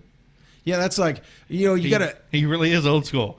Yeah. he didn't even know Yeah. he was on YouTube. Yeah. Well, and that's you know, that's funny. I was sitting there thinking just now about when we played that night, and we were very artistic. You know what I'm saying? Still have a tendency to be that way when we get talking about music. You know, I mean, really look way into this stuff, and then you'd be sitting there like blood, sweat, and tears into these covers. You know, trying to make them your own and trying to entertain people, and then right when you finish one up, somebody would be like, "Play the Fireman" by George Strait.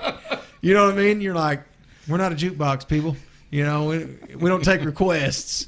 That's what I tell people all the time. I get people asking me to put songs on YouTube, you know, and they're like, "Can you play She Talks to Angels?" You know, and I'm just like, well, I can play that song, but I prefer not to, you know, because if you ever start playing covers for like requests, it never ends, dude. Before you're even done, they're like, It's hard to just go play for people, to me. yeah, You mean just like in a regular everyday setting, you know, camp, you know, around a campfire or something, you know, somebody's like, "Get your guitar out and play," you know. Well, yeah, I know hundreds of songs, but not that I can really just play. Yeah. You know what I mean? well, I that's mean, I know none of my own. I can't remember them, you know. well, like entertaining for the sake of entertaining people. I mean, correct me if I'm wrong, but to me or to you, either one, it doesn't seem like it was ever what it was about. You know, it's a funny thing. You want to entertain people with the music, but it's like, I'm not a dancing monkey. Is what you know what I mean? I'm not. I don't have cymbals. Ding ding ding. Yeah. I'm not trying to. You know, that's not. It fireworks and all that going off is all more always. I used to play 3 or 4 hours at a time for my dad. You know, we'd just sit on the creek all day and drink beer, and I'd play for him, you know. But now I can't play in a band setting, you know what I mean, or something you kind of work up. You know, I'm gonna play these songs, but on the spot, dude, I can't hardly play anything. Tell him about remembering lyrics. Tell I Ben. can't 'cause do it. Ben gives me shit for not being able to remember lyrics, and I tell him, I'm like, dude, it's not easy. You know. Well, I mean, It's the reason we don't really play live anymore. really? Well, like it ruins my life. It's all I think about from the last time you play till the next time is how many songs am I going to screw up, you know? And most of the time, I mean, I'll screw them up a little bit here and there. Nobody notices it, but I know it, you know what I mean? And it's so I sit there the whole night wondering, Stays on your mind. when am I going to screw up the next one? Because you just go blank, you know. That's what I was telling him. It's one thing to like know all the words. For one thing, people think, well, I can sing along with all the songs on the radio. The radio leads you. Right. You know what I mean? When you don't know what's coming next, you can get it in a split second after they say it. Right. When it doesn't come and you're in front of people, it doesn't come. Yeah. You know. And if it's a song you wrote that there's no way to go back in your mind, I mean, I'm sure. I mean, I haven't written that many songs, but I'm sure it would be hard to go. It came out of your head, so like you said, if nobody's singing it, there's nothing there. Yeah. You know, it's not like you can remember the Right. song play. And there's a lot of songs that I play. What I hear in my head is the song playing, not me singing and playing it. Yeah. I keep beat even off of what I hear in my head from some song that I've heard. So playing your own stuff would even be harder to me. Yeah. It's harder for me to remember my own stuff. Yeah, because you know what, I've had to give you lyrics on stage before to your own songs. I'm sure. For real. I mean, when we talked about doing this, he said, you know, this old song that we did a long time ago that was kind of a big deal around here. You know, we'd recorded it and put it out, and I mean, every now and then somebody still asks me about it. You know, but I mean, he was like, "Let's play that one." I don't know Yeah. 2 lines of it. Yeah, he's like, "You'll have and to he can teach it do to it. me." He can just do it. And he wrote it. You know what I mean? Like everything is written by Travis. What song is this? It's called Hibernation. And if I can get him to do it, we'll try to do it, you know, at some point, or maybe put it at the front of the video or something like that. It'll be recognizable to a lot of people. You know what I mean? I mean, a lot of people, and it's a good song to me. I still, if I sit down and play, Well, it's still, I don't know that. I mean, I'm sure them albums. I think I still have one of those albums. I know I that has do. that on it. Yeah, I've got one that's got it on there. But Heck no, it's yeah. random. I mean, I've heard that album within the last, probably longer than 4 or 5. When the Handy Stop #1 was still there, however long ago that was. I'm not sure either. 2012. I don't like bringing up the fact it's not there anymore. I can Messes remember with me too. years, you know, not that years after we recorded it, pulling up into the Handy Stop, and somebody just hearing it blaring out of somebody's truck, you know that, and they were just sitting down there with the doors open and playing that album. You know, I was like, That's weird. I had thought about it in 10 years. You know, you know who they who were? are you? No, Yeah. I don't have any idea who they were. Wow. Yeah. Yeah, there's a lot of that, man. That's That's why I'm saying all this stuff needs to be out. You got to get this stuff and needs put to it be a out there. resurgence. Well, that's like For real, though. Yeah. Yeah. And talking about song, None of it's any good. I'm telling you, it's not any good. This is what I fight all the time. Anytime I talk to Travis about old music, is no. well, talking about like, you know, doing the birthday party for your brother and all the people showing up, that stuff gets me pumped up. And I wasn't even there. I just remember these days. Oh man. And that kind of stuff right there nowadays is just unheard of. Yeah. It's unheard of. Well, the drive, even the drive that we had in those days, you don't see it. Yeah. You know what I mean? I don't know of any kids, like it's rare to run across a kid that's in high school that knows how to play guitar. I don't know Yeah. any. Have you I shot? don't do it anymore. So have you shot any like music videos at all with any of your? We've done a few here and there that never got. I mean, I have a few finished at the house that I didn't like. Never. See, I did haven't anything I with. haven't seen any of that stuff. I wasn't in. We shot one for Down Home for the Yeah. last album. I don't know. It's Is it going to see the light of day? no. So did I get that wrong earlier? It's not Homegrown. Is it Down Home? The album was called Homegrown. Okay, all right. Yeah. I was like, I messed that up. Great. Well, see, I was privy to a lot of this stuff. Travis's solo stuff, especially. He would say, "I've got a few songs. Come out and listen to them. Tell me what you think." And he might have like 6 or 8 songs in different stages that he's working on, and I would just come in, put on headphones, he'd play them for me, and invariably I'd be like, I love every one of them. And no kidding, no exaggeration. Travis can back I me never up. took his word for it after a while. I was Ever. like, he says that about everything. But they all were legit. You know what I mean? I mean, you got to understand. He's like your sweet grandma. I love it. Son. No. Well, anybody that likes music is going to have an appreciation for someone creating music. You know, Right. when it comes from you, you don't really know how think hard it about is. Yeah, but from the outside looking in, you go, well, I can't even write songs for one thing, and much less something that sounds cool. You know, and I'm like, yes, dude, all these go on the album. And he's like, no, I'm thinking probably this one and this one. And I'm like, those are awesome, but what about this one? You know, I'll try to make a case for one song really in particular. You know, I'm like, and I'll try to get as technical as I can. Can you ever persuade him otherwise? Never. Not.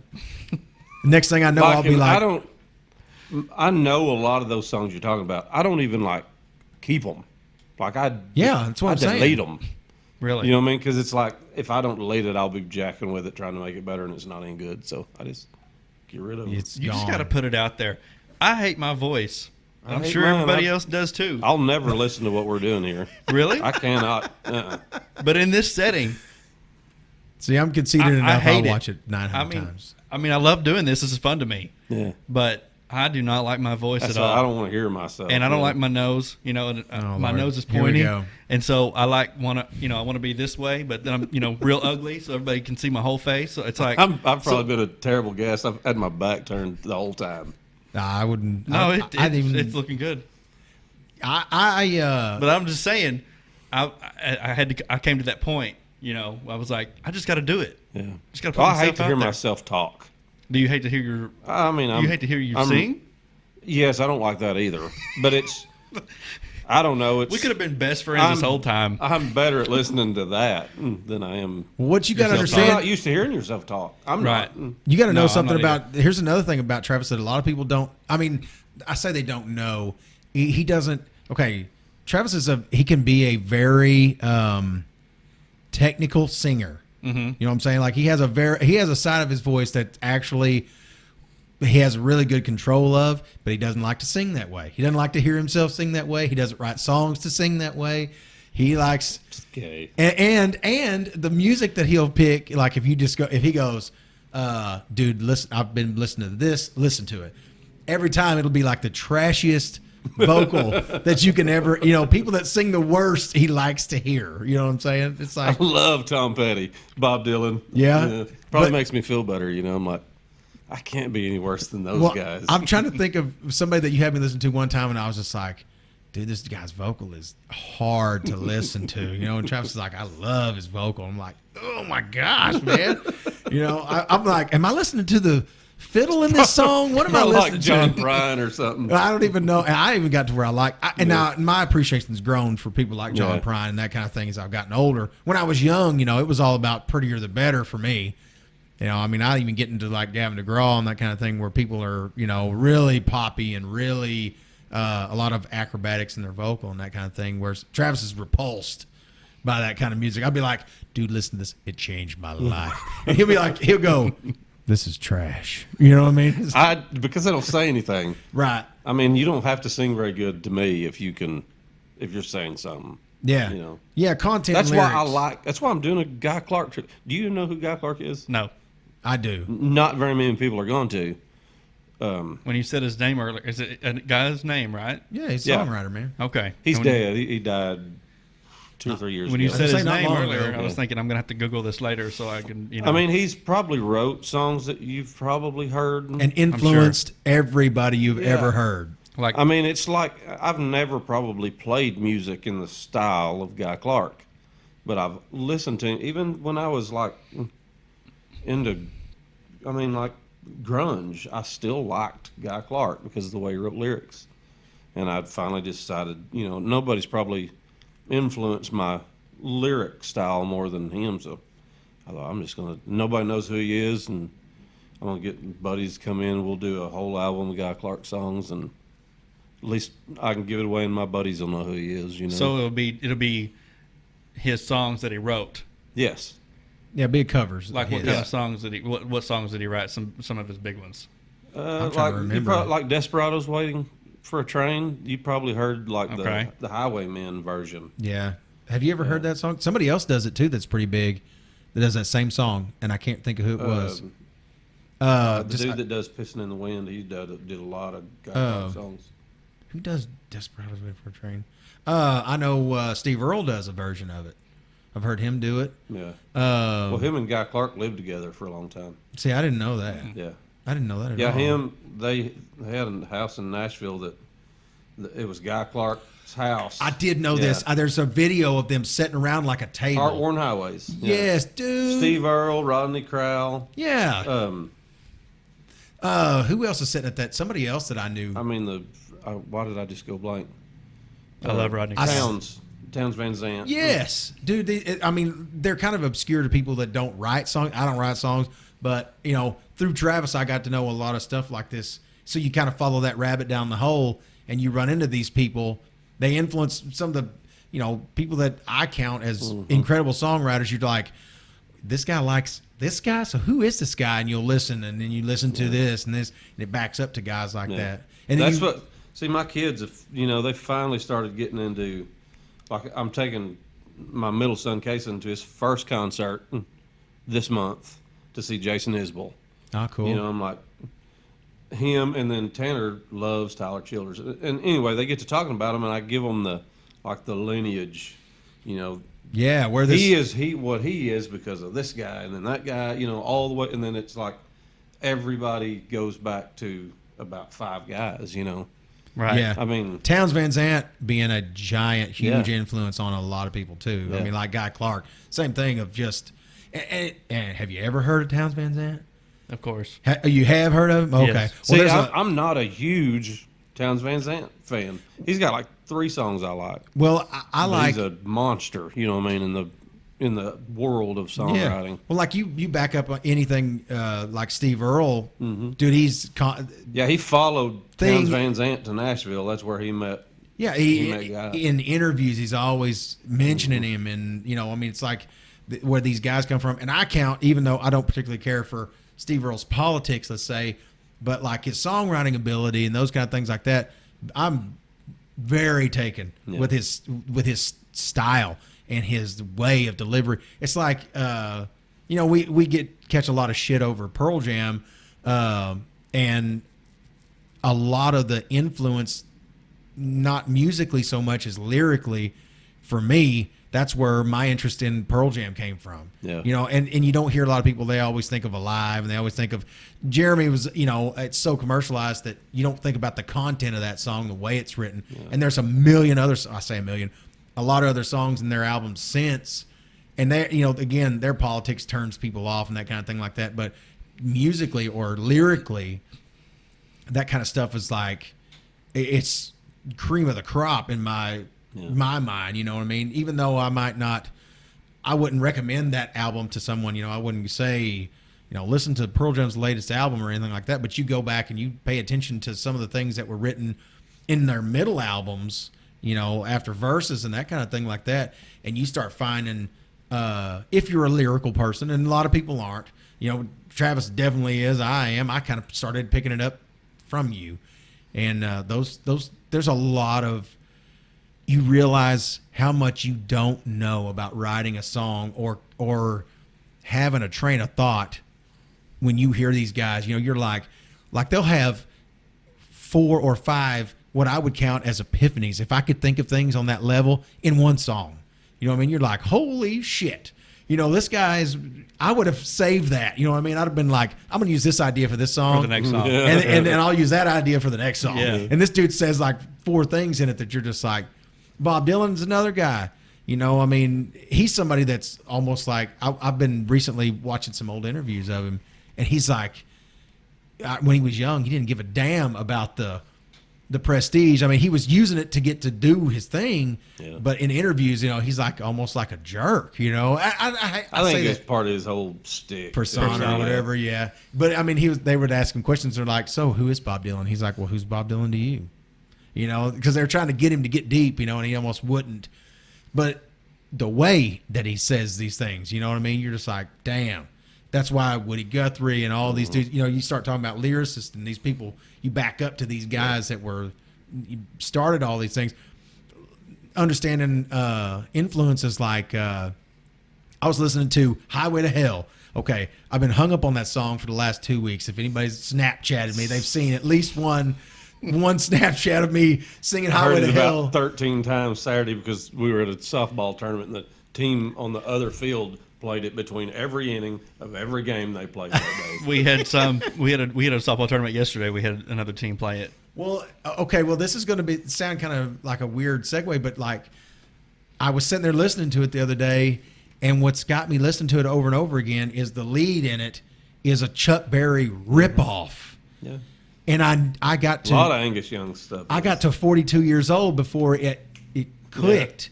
I'm sitting there, and he's talked about it, and I've listened to interviews and different things like that about him, and he's like, oh, yeah, I'm influenced by American guitarists, blues guitarists, and that kind of thing. And I remember thinking, what the hell are you talking about? Like, I listened to, like, the Rolling Stones, and I'm like, why are you talking about Leadbelly and all these old, obscure blues players? You guys don't play anything like it until you actually go back and listen to a little bit of blues, and you realize that they directly ripped off. Like, didn't unapologetically, got famous off of these old guys' style. It's crazy. They talk about Vanilla Ice being like the modern day Elvis, but you can even go back further than that, about people taking what you would consider black music or whatever and turning it into this really famous, we've never heard that genre music, I mean, it's been done on a lot of different levels. It's crazy. I didn't ever count AC/DC in that until I just one day I heard it and I was like, damn, you never just all of a sudden it clicks one day or something. So you would like say that it was a ripoff, or it was an influential? If not the deal with Chuck Berry though, it's so him that you can't get by with any of the licks without it. That's that's right. Chuck Berry. You know what I mean? I mean, it's not note for note, I wouldn't say, but it's like, you know what I mean? Chuck Berry's sitting over there. Well, not now, but I mean, I'm sure like a tribute to him or something. I'm sure somebody heard. Well, I mean, they say openly, he's like, I was influenced by this guy and this guy and this guy, and you can hear it. Like when I was young, though, all I heard was "Highway to Hell," bam, bam, bam. That's all I heard. But now, whenever he starts in on a lead part, I was like, I couldn't imagine in 1979 when that song came out as that we were real conscious of it. I remember if someone would say, that sounds like Pearl Jam or that sounds like this or this, it would always be like, no, you're missing it, you asshole. You know what I mean? And I couldn't imagine in 1979 that song coming out and having to look Chuck Berry in the face. Oh, yeah. You know what I mean? You're like, oh, how you doing? We're making millions of dollars off of, your lick, because it's unmistakable whenever you hear it. My mom and dad went and watched Chuck Berry in the gymnasium at Colgate. Really? Yeah, my dad said he sucked. Wow. See, that reminds me of what I've heard about Hank Williams when he was touring around. People would see him at like barns. Yeah. You know what I mean? Back when Hank Williams was first getting started before he was on the radio, even after he was on the radio, notoriety wasn't like it is today. People tell stories about him like, oh, we were having a square dance in Idabel or, somewhere out in Mississippi, some obscure place, somebody's house. And he played a show, like, oh yeah, I heard that song a long time ago. He was playing that back, in 1924 or some crap. I don't know. I mean, I think they just wherever they could play every single night, for any money. Right. It just got them to the next place. It was definitely before any sort of, touring like they do now, of course. And people didn't look on the arts were almost looked on with disdain, in that time. I mean, you think about people are like, well, this guy goes around playing music. Why don't he get a job? You know what I mean? I mean, my dad is still kind of that way about it, and he plays music. Your dad does? Yeah, he's a guitar player. Yeah. I did not know that. Oh, yeah. That's where I got it from, man. That's why I was telling Travis the story earlier. I'm going to work it in. Anyways, the first song that I ever paid attention to lyrically, my dad used to play a song called Long Black Veil. And who's the guy that sings it? I can't remember. The guy, it's Merle Haggard's a big influence. I want to of say him. like Lefty Frizzell. That's who it is, Lefty Frizzell. He came out with that song, and that song, the lyric is real dark, and it's real like spooky, because this dude basically, gets killed for a murder he didn't commit because he's having an affair with his best friend's wife, and he doesn't want to get her in trouble. So he just said, they said, if you'll tell us where you are, then we won't execute you for the murder. If you can give us a solid alibi. And he wouldn't do it.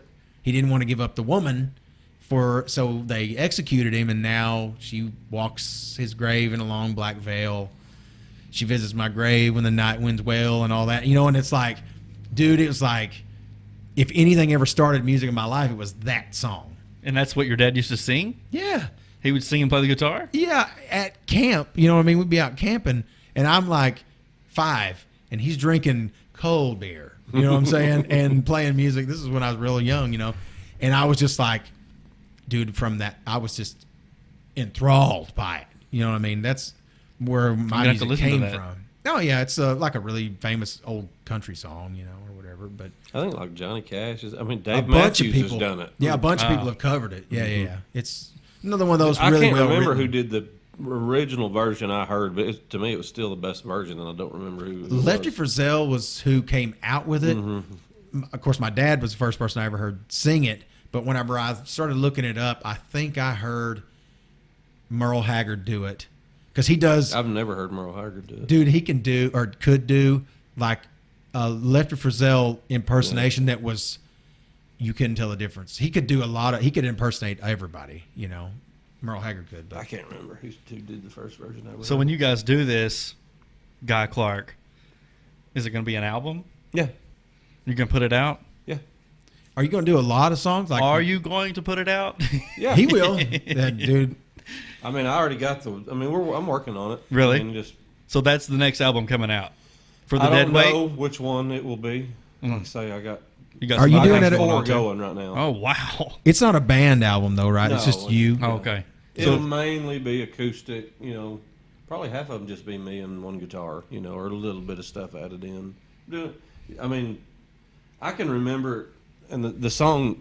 I mean that when I decided I'm going to do it, it was almost as like I need an excuse to try the Randall knife. Yeah. You know what I mean? And I thought I'm going to do a Guy tribute album just to try to do the Randall knife.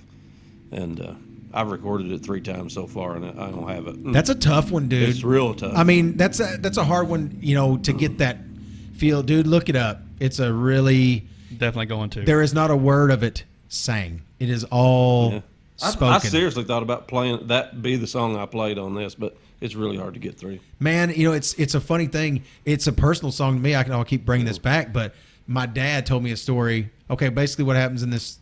Well, do I want to tell him what the damn song is about? Doesn't have to be. The song is about anything that it's like some possession your dad has that you see growing up that is like the thing. you don't get to touch it. You know what I mean? Not Right. really. Yeah. They've let you touch it once and you screwed it up. And so you got to wait for them to die, and then that's the one thing you want. Wow. This song it was a Randall knife. That's what the song's about. Yeah, it's really, dude. It's an awesome written song. Yeah. Yeah, and for my dad, my dad lost a Randall knife of my granddad's whenever he was a kid. He went out riding horseback. My dad grew up in New Mexico and went out riding horseback. Well, he wanted to take this knife with him. So my granddad's like, and Randall knives, I don't know if you know about them or not, but they're handmade knives by this dude. I have one. My dad bought me one, dude. It's crazy. And I don't know what he paid for it.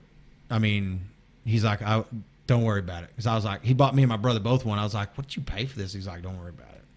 But he got out riding and came back and realized it was missing out of the scabbard. And they're handmade. Like I said, they're not an easy thing to come by. So he comes back and has to tell my granddad. My granddad was just like, all right, just give me he took the scabbard and put the scabbard up. And last I knew of, they found it in all of his stuff. It's almost weird, like it's kind of like that song, Never found the knife. No, never found it, dude. And that's what in this song, he takes it and he breaks the tip off of it, and his dad just is like, he's more let down by the fact that, you know, in this instance that it's broken according to the lyrics, then he is, you know, he's just hurt. He's not mad. You know, he says he put away without a hard word won. So, you know, it's like I played that song for my dad, or I said, I didn't play it for him because I wanted him to listen to it by himself. I said, Dad, you know, I'm going to send you the link to this song on YouTube. Just listen to it. He was working off at the time, and he called me like 6 hours later, and he thanked me like 4 times. Yeah. He's like, I want to thank you for sending me that song. And my dad's not this way, dude. My old man don't show emotion, okay? He don't, you know what I mean? He is as stoic as anybody that's ever been. He don't talk like I do or anything else. And, you know, he said, I cried like a baby while I listened to that song. Wow. He's like, I appreciate I have a hard you time letting me know getting about through it, playing it. Yeah. And Emotionally? I have no story of the song that pertains to me. It's just good lyrics. You know what I mean? Oh, It's just doesn't matter what it is. You know, Right. It's one of those, and that's where Travis and I are very similar in this instance in being able to enjoy a lyric that puts you right where they want you right now. Yeah. You know what I mean? Right. You know how it'll just stick you right where they're trying to get you to. That's something that. The funniest thing though is they're not doing that on purpose. Right. I'm telling you, it's all It's just their genius. luck.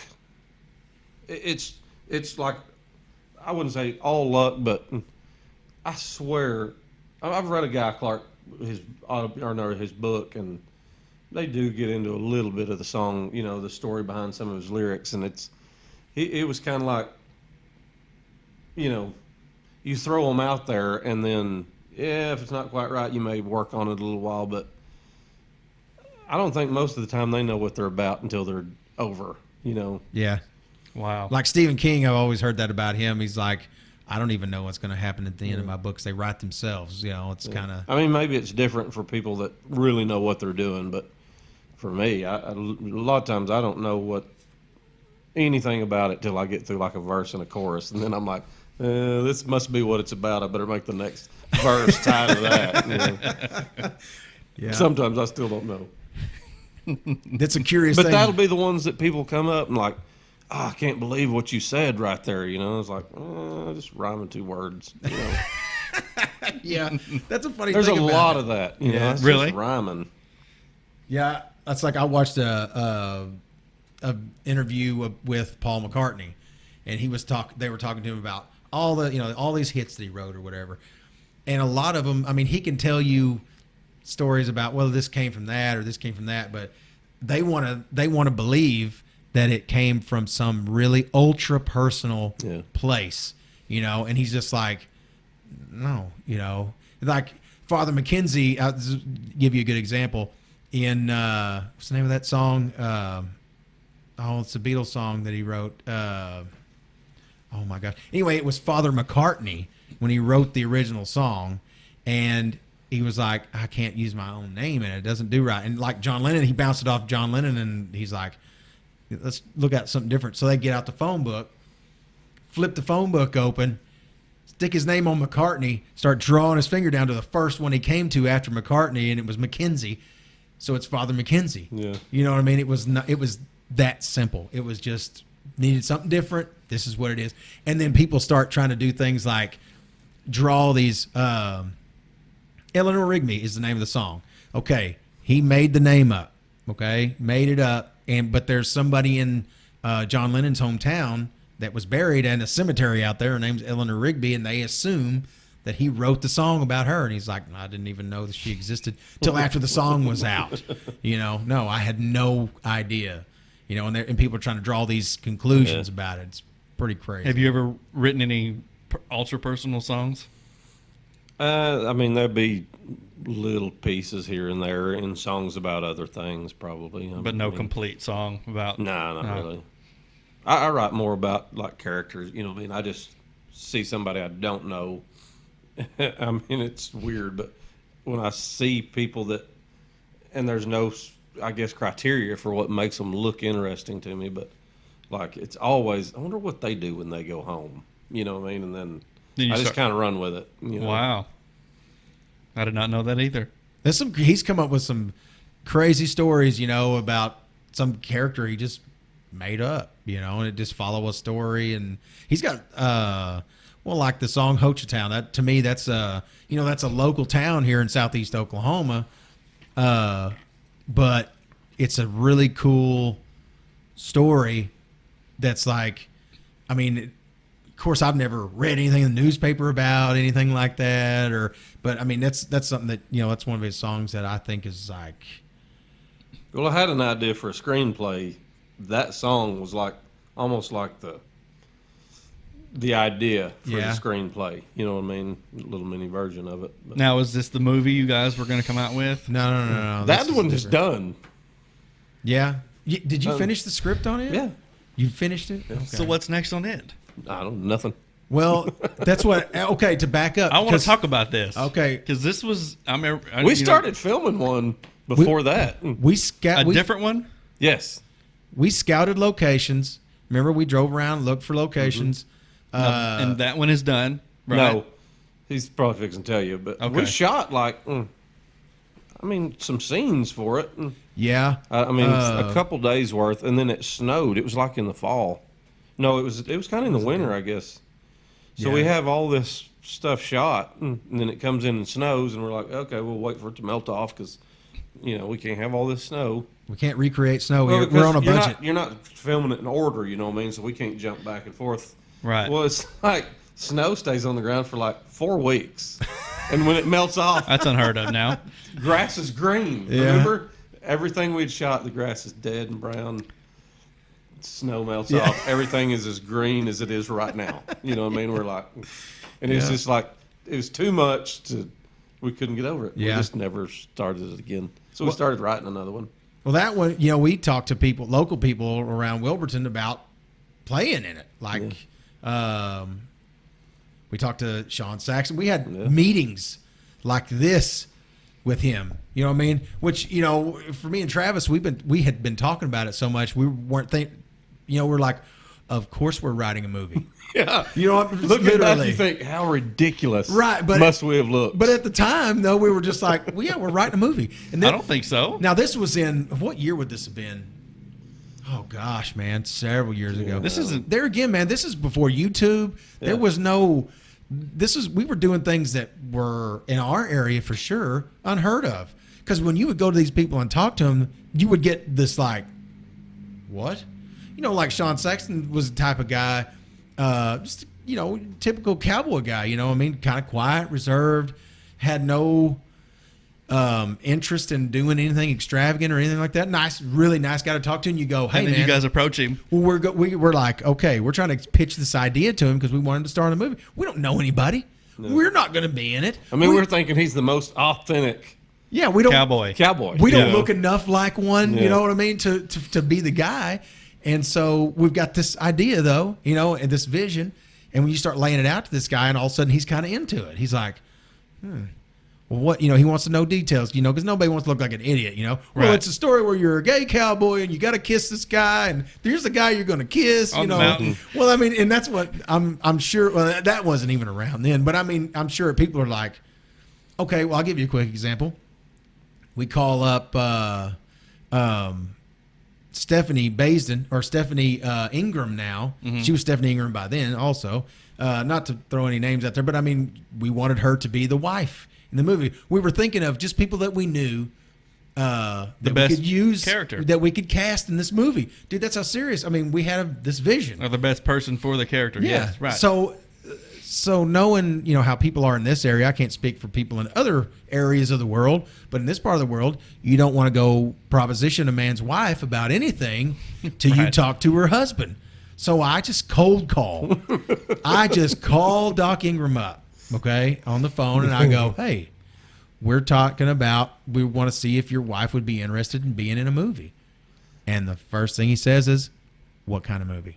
Well, of course. You know what I'm saying? And innocently, like I said, me and Travis, we've talked about this. A lot of thought has gone into this. He's writing the script. We're sitting down, making notes, making timelines. Remember, we were doing all that stuff, man. You can tell we get way too serious about anything we're doing. Right. well, if you're going to do it, you're going to do it. Yeah. Well, that's kind of how I feel about it, too. Right. Well, when we said we're going to do a podcast, well, we got the shit the next couple of days, and we're ready. Here we we're are. ramping up and doing it. Yeah. But so we hit her up, hit him up about it, And I was like, I just, if you want to talk to her about it, see if she's interested or whatever. And he's like, well, we want to read the script, of course, before we get too crazy, And looking back on it, I'm just like, what was I thinking? Right. You know what I mean? I mean, we're just Southeast Oklahoma. We're just going to run up on somebody. Maybe a nice little email. Hey, we're making a movie. Explaining it. At least I could have said. I want to let you know that But Travis don't do email. Sorry. Well, but I mean, I should have said we're wanting to write a movie about this, and we were wondering if your wife would be interested in being cast in it. Mm-hmm. I didn't do it that way, right? Because he and I are talking your wife about want to be in a movie. Yeah. When we're talking about, we know what we're thinking. And you think everyone else is thinking the same way you are, right? Well, and if someone were to walk up to me and go, "Hey, I want to put your wife in a movie," I'd be like, "Pow!" You know what I mean? I'd immediately be thinking, this guy's a pervert, and so it's completely justifiable. But yeah, that's how serious we were. Went out and shot locations. Travis did a ton of work on writing the script, typing it up, getting the format right. Where we ended up getting, what was the guy's name from Hartshorn? Dude, I'd forgotten about that dude. Like he came and we shot scenes with him for like 2 days. Yeah, I mean, he had dialogue, he had everything. Yeah. I mean, this is done. So I'm curious. I have a lot of questions about this. Okay. First of all, let me back up a little bit. All right. If I read that screenplay maybe a year, it sucked. See, that I knew that was coming. I was trying for one thing, it was only I don't remember, 48 pages long. Well, but you remember you were still studying on it. We would have made a 37-minute movie, No, knowing us. But for a couple of guys in the middle of nowhere with limited budgets, you know what I mean? That's fine. You think about, how many people you see it on the internet all the time. This guy made this movie on $50 and, took him a film month. what you have, you shoot what you got, and then you build onto the story. I still think the idea behind it is solid. That's what I'm trying to get at. But, so when does this get going again? Well, now you got to understand, this has been several, over 10 years ago. Yeah, this probably. has been, I don't even know. It may have been 10 years ago when we wrote the next one. Yeah. So Alumni's good. I still think it's good. Right. Well, that one we didn't it talk needs to anybody. rewritten, but it's a very almost. It's hard. We had a character based on Ben, didn't we? Did we? I'm thinking we did have a. Let me guess. He had a headgear. No.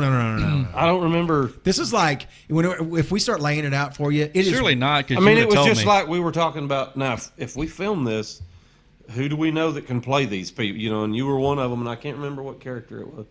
I don't know. I don't remember either. It's about alumni weekend. One family, big family. So when does this get going? It's just sitting there. You know what I mean? And some really, really great crap that we have come up with. I reread it probably a year ago, over a couple days. I know you laughed. A bunch. Yeah. You know what I mean? Really? Just know it's coming, and I still laugh. Dude, we wrote all kinds of shit. Is it based on basically a true story or? No, it's totally made up. Okay. We had some character reference though from people that we know. Yeah. Like anybody. You never told me about this one. Dude, I'm starting to think I don't know you. It's funny. It's kind of one of those introspective Thought you told comedy. me everything. I had forgotten about it. You know what I mean? To me, it's still a work in progress. It's still one of those things that's hanging that we never got done with. It's not going to get done if you don't work on it. The script is finished. Yeah. It just needs rewritten. Well, and it's such a legit idea that to me, it's almost like this is never going to get out of style. This is never going to be something that you're not going to want to tell. So I never really. It's not that I'm not hiding the idea or anything like that. Right. But it's it's kind of unfinished. You know what I mean? So it's like if you were drawing a picture of something and you're not done drawing it, well, you don't want somebody to look at it till you're done drawing it. You know what I mean? That's what I sent it off to. I don't remember now who I sent it to, but some kind of contest or whatever, and they. Yeah, that's right. We got some feedback from it. Yeah, they said the big issue was we didn't have a main character.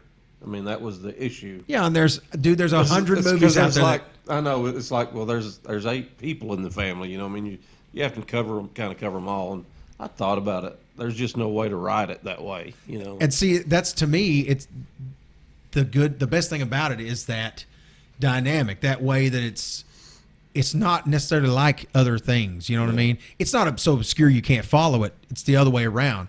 You know, it's kind of like a day in the life of these people, and you follow.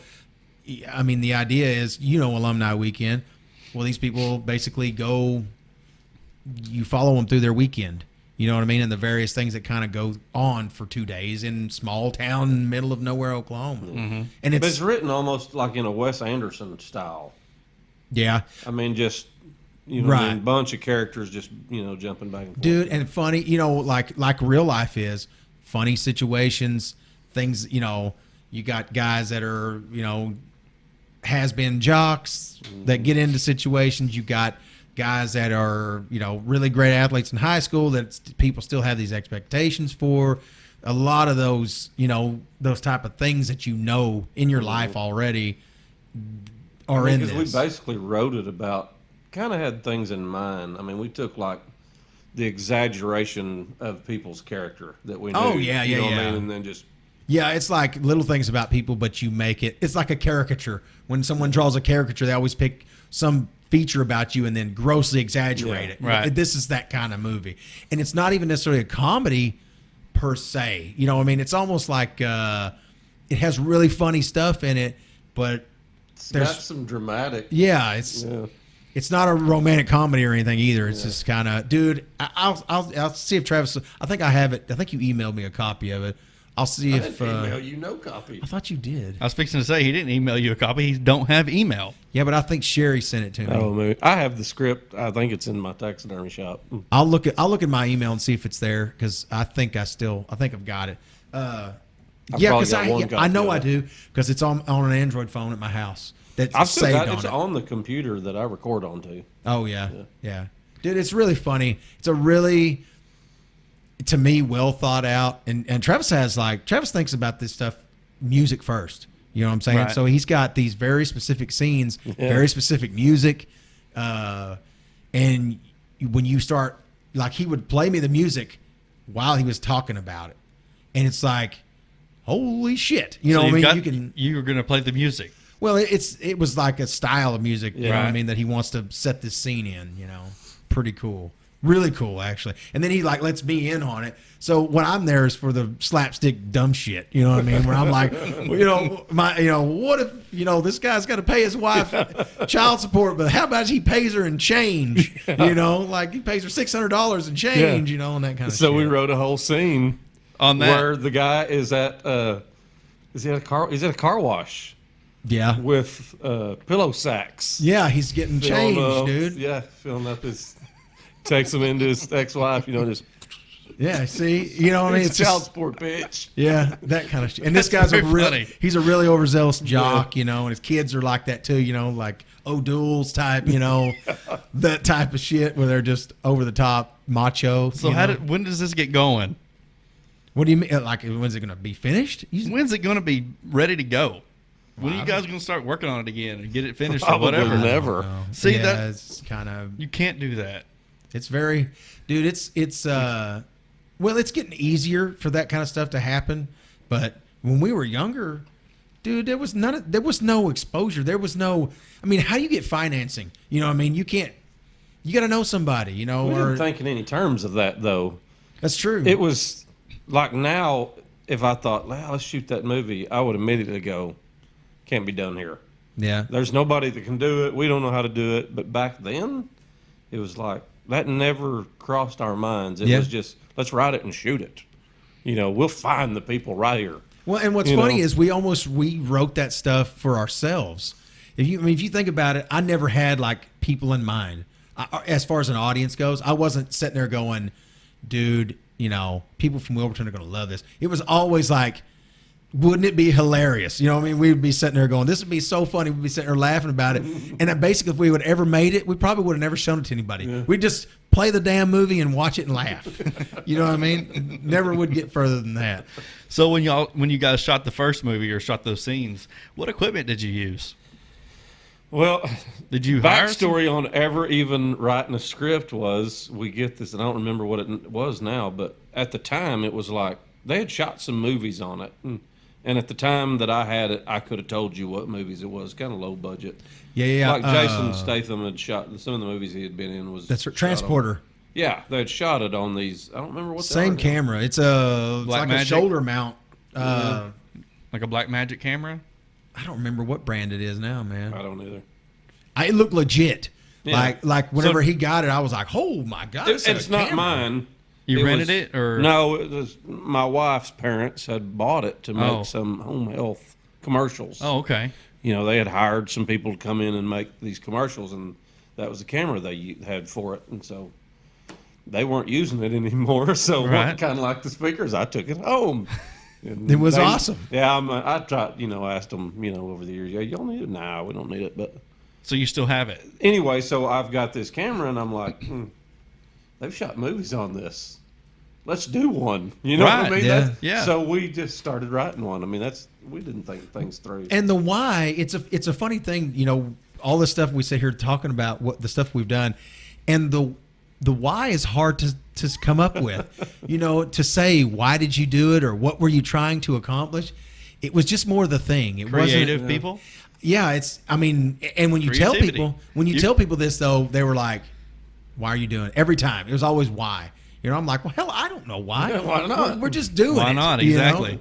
I mean, you think about the process is always what I love about it. I mean, Yeah. anything we're doing like that, it's not the finished product. I'm not after that, dude. It's being involved in like the artistry of it. You're Right. creating something out of nothing. That's what always interested me about music. Is a guitar is a piece of wood until you pick it up and you make it do something, and then you create with it.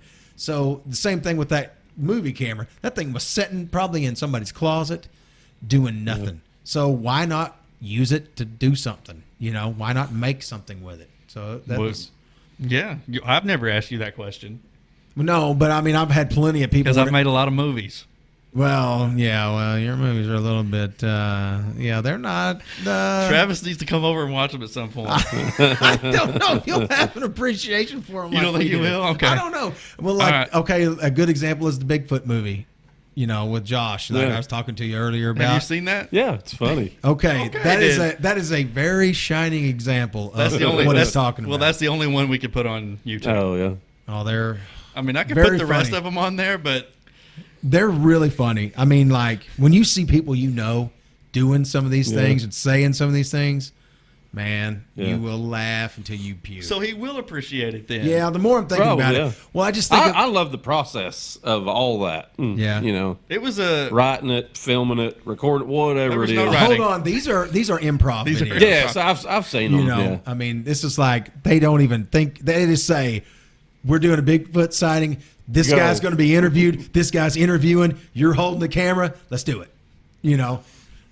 I mean, I've helped make videos like that with them too, and we Yeah. would do. You we, made some with us we did a Bigfoot video At the after a college. basketball game at the. that we were playing in. I had my basketball shit on We in had- the video. We had some girl that was she your age or older? She was older than me. She was older than LJ, and we didn't even know her. And she was like, we were like, "Hey, will you be in our video?" And She's like, hell yeah, I will. yes, I will. And 5 minutes later, we have her literally running through the woods behind Eastern, screaming. Yeah. Like her part Yeah. was running and screaming, running from Bigfoot or something. I And forget. Dustin was Bigfoot. And I remember Dustin the whole Bridges. time I was thinking, I knew us. We would do stupid stuff like that. But I never thought a woman that was way older than me and, older than LJ. I just remember when she was running through the woods screaming and we were videoing and stuff, I was just thinking, I cannot believe this is happening. I cannot believe she was But okay with this. It's a funny thing, though. You think about this. It goes back to when we were going to make the movie. It goes back to starting this podcast. These people are living their everyday lives, and they're not thinking about doing stuff. But when you bring it up to them, about doing something, it's weird how many people that you wouldn't think of will get on board. Yeah. You know, it's real. just like, I don't know what that social anomaly is with that, but you just go, people that are real quiet, you're like, dude, we're doing a podcast, and they're like, I want to be on it. And you're like, you never speak. Why would, you don't like attention. Why would you want to be on a I podcast? got messages from people that I haven't talked to in a long time, Yeah. and all of a sudden it's like, I want to be on. I was like, It's the I craziest did- thing. Yeah. 5 minutes after I posted our initial video saying we're going to do a podcast, and it was just a little video of Lucas and I sitting here, and my mic wasn't working. And I was trying to talk, and he's like, I can't hear you. And I was like, oh, well, it's off. You Yeah. know, that's why. And I posted that video saying we're going to do a podcast. 5 minutes later, somebody messaged me and was like, I want to be on. Yeah. I had all kinds of people. Yeah, I had I want to people be on. I was like, immediately. oh, man. It's a funny thing. Because I It's- put on there, I put on there that we wanted everyone to come on. You know what I mean? Yeah. And then all of a sudden, everybody Everyone wanted to come wanted on. on. I was like, oh, gosh. how the hell are we going to schedule I don't this? want You know? everybody to come Yeah. on. Well, but you can't Because say. I thought it was going to be hard to find people to do it. Yeah.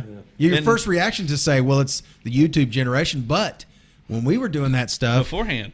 like Sean Saxon, I mean, literally, you got to know. I didn't know him that well before we talked to him. But once I was talking to him, I thought, this dude will never agree to this. He's going to think this is the dumbest thing he's ever heard. And he was like, Yeah. Yeah. He was into it for Okay. about a minute. yeah. He's like, well, okay. I'm like, really?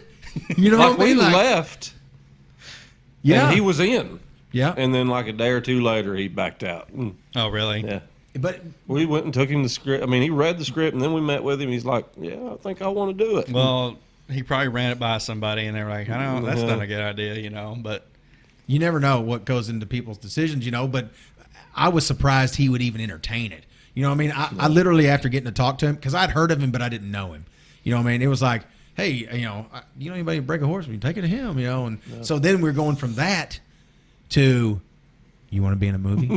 You want to star in a movie? Because he was going to be the star Yeah. of the movie, and you're just like, you would never think, but he was like, maybe so, I'm like, really? I mean, this dude had on like the sheepskin Denim. denim Yeah. jacket on. You know what I'm saying? I mean, this dude is cowboy as cowboy. You know what I mean? Far as you could get. And he was just like, yeah, maybe so. And I thought, how in the hell? There's no way. But people will like to come out of the Yeah. woodwork, when you talk about, it's not even attention. I don't know. I think it's just wanting to be part of something or something Yeah, like that, yeah. Yeah, in your daily life or whatever, maybe. I don't know. I don't know what causes it. It's a cool thing. I know that. It's pretty neat. so to you'll have watch. scenes shot, and you just need to finish the rest of the movie. Well, yeah. I mean, none of the scenes we shot were any good. Might be better than you think, though. No, they're bad. It's the idea though, and this is something that we always maintain. The idea behind both movies, the idea behind it, and what it would be Well, don't let it go to waste. is like, Do something with it. I don't know what to do. I don't know dude, what Travis the has next got step is. in several different ways has got things like that.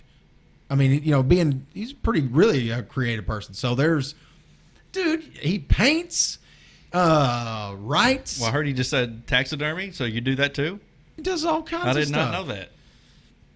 Dude, he does. On accident. Well, Travis would be like, okay, like He's like, I'm not very good at it. Everything not. about Travis, I'm not very good at it. It sucks. he's not like it's a I crappy am, song. because I'll go, like we did with basketball. I was like, man, I want to play basketball like in a league or something like that. So we created a league. Yeah. And then, we did those kind of things, but I suck at them, you know what I mean? And Travis is like, get really good at them. You know what I mean? He's like legit get into something and it turn into something, like he goes, well, like one time he's like, yeah, I've been, I started painting a little bit, just kind of messing around with it. Got a couple of things, but he never really said it. He said, well, I'm kind of painting something along this line. And then I go by his house one day and there's like a legit painting on an easel in this room. And he's like, yeah, I've been working on it. And It's not very good. It's probably either sitting somewhere or thrown away or. Where is it? I don't know which one you're talking about. Th- which this one was one, it? this one had, was it boots? It's like cowboy boots and You threw it away, something didn't you? else in it. I don't know. I'm trying to I remember remember what it. it was. I just remember thinking one of them was a guy on horseback. Yeah, there's a bunch of them. Katie's been. I tell her they're all stacked up. All them old canvases. Yeah. She likes to paint, and so I just tell her I just get some black paint and cover them over. And Are use you those. serious? See what I'm talking about? I know, man. I know. I got this guy figured out. She goes through them though. If she likes it, she doesn't paint over that one. That's what. And for Travis, if she done all of them, he'd be fine with it. Like, Yeah, I ain't looked at them in years. yeah, that's there's things untold, different things You like gotta put that. the stuff out. Where? I don't know. On the internet somewhere. Now you're being Film the guy video. that I've been for the last 20 years. Literally. Finish the video. Make the movie. I mean, we do albums like I used to do like 1 or 2 a year. Yeah. They're getting slow now, but I know, but where they at? I don't know. I can't find them. Give them away. I don't even keep them. Yeah. I mean, that's what I usually, if I need an old one, I go to him. I don't want to hear them. When I'm done with them, I don't want to hear them ever. Really? Well, Yeah. I say ever. After a couple years, 3 or 4 years, usually I can listen to them. It'll bug me. Oh, really? You know what I mean? On stuff that you think you messed up on or whatever? Yeah, Oh. I can just say, well, that was a good idea. The way I did it sucks, but the idea was good, or Yeah. no, that sucks altogether. But the little things that bothered me after I'd, mixed on it for days and days and days, Yeah. doesn't bother me. After a while, I forget about them. And he'll want my feedback on him a lot of times. Like he would get one done and he'd be like, "I got you a copy." I'd say, "Give me a copy of the CD." He's like, "I got your copy ready," and I was like, "All right, I'm gonna come by and get And it." it's like the only copy. Well, There is an album or two probably that nobody has but me. I probably gave you one copy and maybe my dad, and then was like, screw it, I'm starting another one, because he's always like, I hate this one, I got to start another one and do better. You know what I mean? So it's like immediate, and I didn't care anything for the one before it. Right. Yeah, I mean, And you don't want it to have any, influence on the next one, right? Yeah, like you want it to be a completely I just want it to be better. right. yeah, he'd call me up and tell me it's there. I pick it up, start listening to it on the way home, and then next morning I would call and be like, "Hey, I like this song right here. I like this, and this about it." He's like, "It's gone blah, blah, already." Blah. And most of the time, once he's written a song, he's heard it 9,000 Yeah. times in the process of doing it. Right. Because I've watched the song start from a drum track. I've watched him lay a drum track before. Watching him record an entire album by himself is something to behold. I mean, that's another thing we need to talk about that Travis does. And Lucky Chaos is all it is. I feel like it's hype man right now because I'm Lucky like, I know, I'm getting pretty uncomfortable. I know, because I'm like, How do I respond? I'm like, this dude can do it all, Did you say Lucky Chaos? Yeah. That sounds like a good song. But well, I mean, you can watch him though. I've watched him take a song from a drum track, like sit there, nothing. There be nothing. Sit down, headphones, sit down in a drum kit, bang out a song. No one's ever heard this song ever. He'll play through a verse, then he'll change whatever it is to the chorus. He'll make pauses. 2, 3, 4. Go back into it. Done. Next comes bass track. Am I right? Sit down with the drum track. It sounds like somebody jamming on drums. And I'm just like, and he'll sit down and start playing bass along with it. Then what usually comes after bass? Usually you don't play I'm not lead. playing drums to the air though. I'm playing to like a scratch guitar track. Sometimes I think. So I've seen you play to like a click track before though. Yeah. I mean, it'd just be like it not be nothing, and then next thing you know, he's played every instrument. Like these albums, like he's talking about doing an album right now himself. It will be an entire album with drums, bass, lead guitar, rhythm guitar, backup vocals, lead vocals, probably some tambourine in there, And it's all you. and he plays everything, every instrument. It's not a band, you know what I'm saying? And then he'll go like this. He'll do all this shit, right? He's got this whole fucking thing made up, and then he'll come over and he'll go, "Play rhythm for me." And I'm like, really? You know what I mean? I feel like an idiot because he's done all these things. He might play mandolin on it. He might play piano, be all these instruments on it that he's playing himself. And he's like, "Okay, what I want you to play, it's these chords right here. And it's kind of like this." He'll sit down, he'll play it. He'll go, "Your part's going to be like this." Play it out. And he'll go, "Okay, record." Yeah. And I'm like, I do that when I tell you, "Hey, come over. I got a couple verses on this one." Yeah. We'll do like a verse and chorus, and you do another verse. And he shows up, I'll hit play. I do it to Ryan when I tell him, hey, come over and lay some drums down. I hit play, let him listen to it one time, and then it's like, you got it right, record. Yep. I do it to everybody. I don't know why I do it. Yeah, and you're just like, oh God, it takes like 1,400 takes, because he's like, nope. Because he would punch you in. You'd be sitting there listening to the song, and basically what he's doing is when it comes your turn, he's got a track open for you. So when it comes your turn, he's like, I'm going to punch you in after the second verse or something like that, and then But here it's from right when you start. And then he'll go, and he's got to where he would do that to me, where he would start recording. He'd be like, okay, well, I'll punch you in after da da da da. Well, he'd start recording immediately. And he's like, he'll say something like, just start playing along with it. And then when it comes your time, I'll punch you in.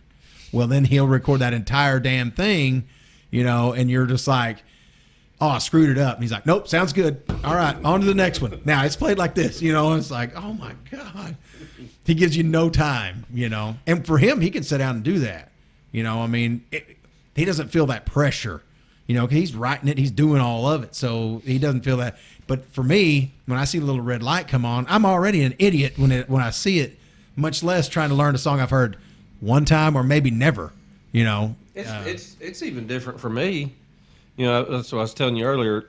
I get up every morning early and I go sit out on the porch, drink my coffee, and play and write, for about an hour.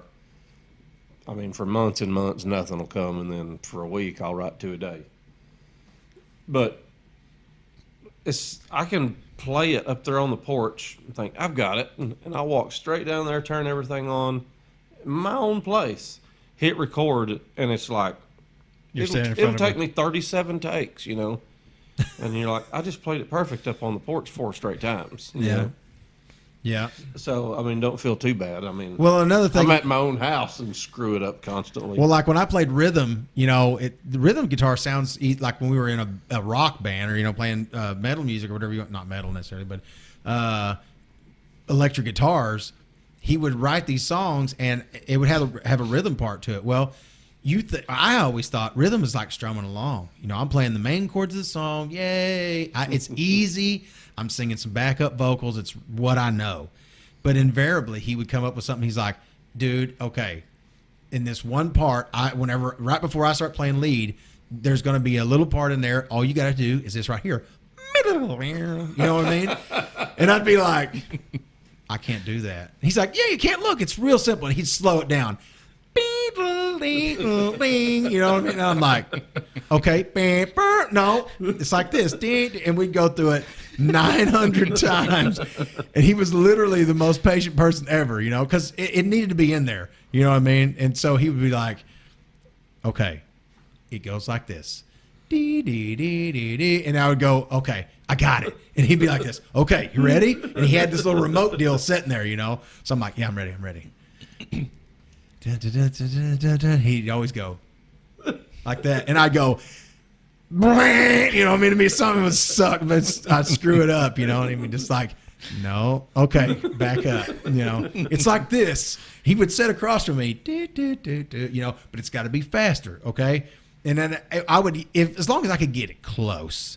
A lot of times mine would be muddled, it'd be like, and he'd be like, yep, that's good. On to the next thing, because he knew I wasn't going to get it, So what would he do? Just delete it and go back and do it himself, or what? A lot of times, there was plenty of times that. Would he tell you, and then you hear it, and you're like, wait a minute. There's been times I know. There's been times I know he saved my feelings. You know what I mean? Where he's just like, well, I'm going to replay that because that sounds. I don't want to tell him, but that sounds like shit. He's laughing because it's true. Yeah, because he's just not going to get it, Because one thing I'm not is a talented guitar player, I'm just not. That's just not my thing, So I'm willing as hell, you know what I mean? Right. You ask Travis, I'm into it. We'll try. I mean, when it came to being in a band, I was just like I am about everything. I'm like, yeah, yes. What are we doing? I love it. What I got to do, I need to dye my hair. Yeah. I need to bleach my hair. Yes. Yeah, I'm like, so I need to lose 75 pounds, right? Okay. And dye my hair orange. Yeah. Dye my hair orange. Yes. Yeah. Yeah. It was. It was always, I was always that into So it. funny, man. So funny. Got tears coming down my eyes. Well, and there's, I would walk away knowing it. I mean, I knew You weren't making the cut. that was trash. I don't ever remember doing that. Well, it's like, okay, it's Ben and I don't get to do it near as much as I did at one time, but we play video games online. It's kind of one of those things I didn't know I was into until I tried it, Yeah. I'm guessing you've lost Travis already. Well, but He's already done with your conversation about video I know how to games. play. I got kids. well, the funny thing about Do it, you ever play? Every now and then. Yeah. as a grown guy playing video games online, it's more the competition Oh aspect no, I don't of do it. that. I've played like PlayStation before. Well, we do like you get play Online. against people, what I Yeah. mean, whoever, You're and talking about what was that all the kids play? oh, like Fortnite, Fortnite. Like Is that what you're talking about? that same, not that game, but similar. You know what I'm saying? Like, and Ben does me It's the a same tactical way. shooter game. Right? So yeah. it's way better than Fortnite. Oh. Throw that out there. We got a lot of guys that we play online with from other places. All over the country. Yeah. Yeah, and they watch our podcast, so you know what I mean. They It's kind do. of one of those things. But They or better. listen to it. But yeah, you better.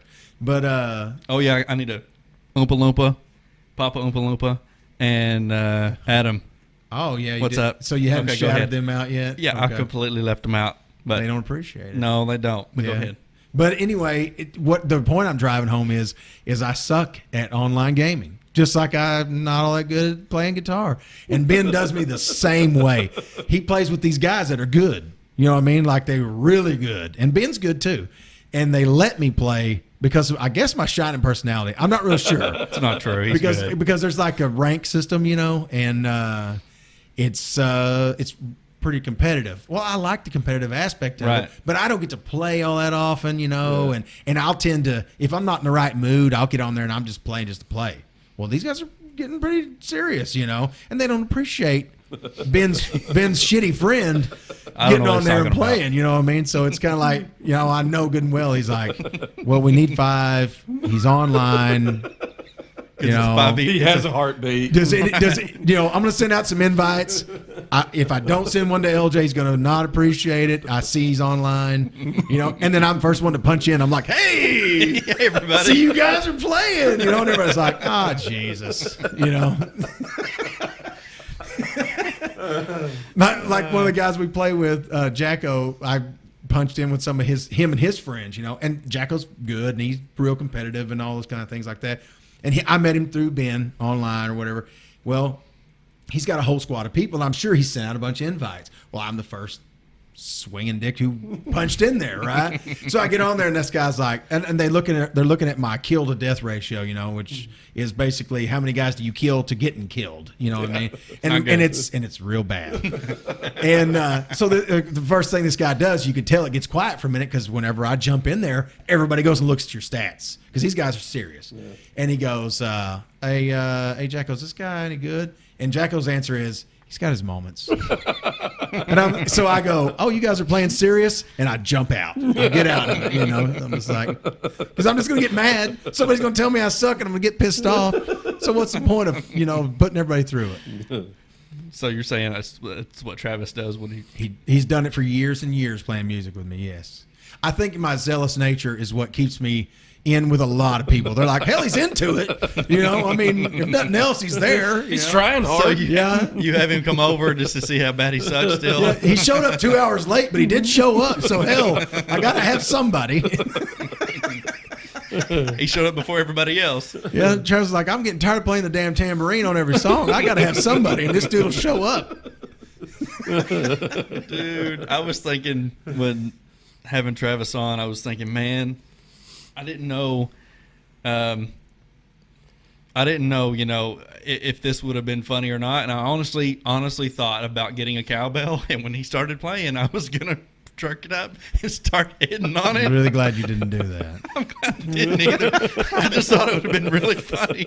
I'd have took your cowbell right outside. I'd have been like, nope, this ain't fucking happening. I wouldn't have done that. But it did cross my mind just thinking how funny it would be, And then I was like, well, no, I'm not going to do that. I never really thought about doing it. Travis and I both would have turned to you thought like about how this. funny it would have been. Travis probably wouldn't. He's pretty gracious. He'd have probably just kept on playing. But I've been like, don't do that. We've got a It was just funny to me. yeah. We do have a little group that when we go play, they show up with they say groupie shirts on them. You know, they're into it, and then some certain guys that'll always help you move. You know, they're just always there. But that's the deal with them is we have to carry about 3 or 4 tambourines around with us because all them women fight if you only have one tambourine for them to have in the crowd. You know what I mean?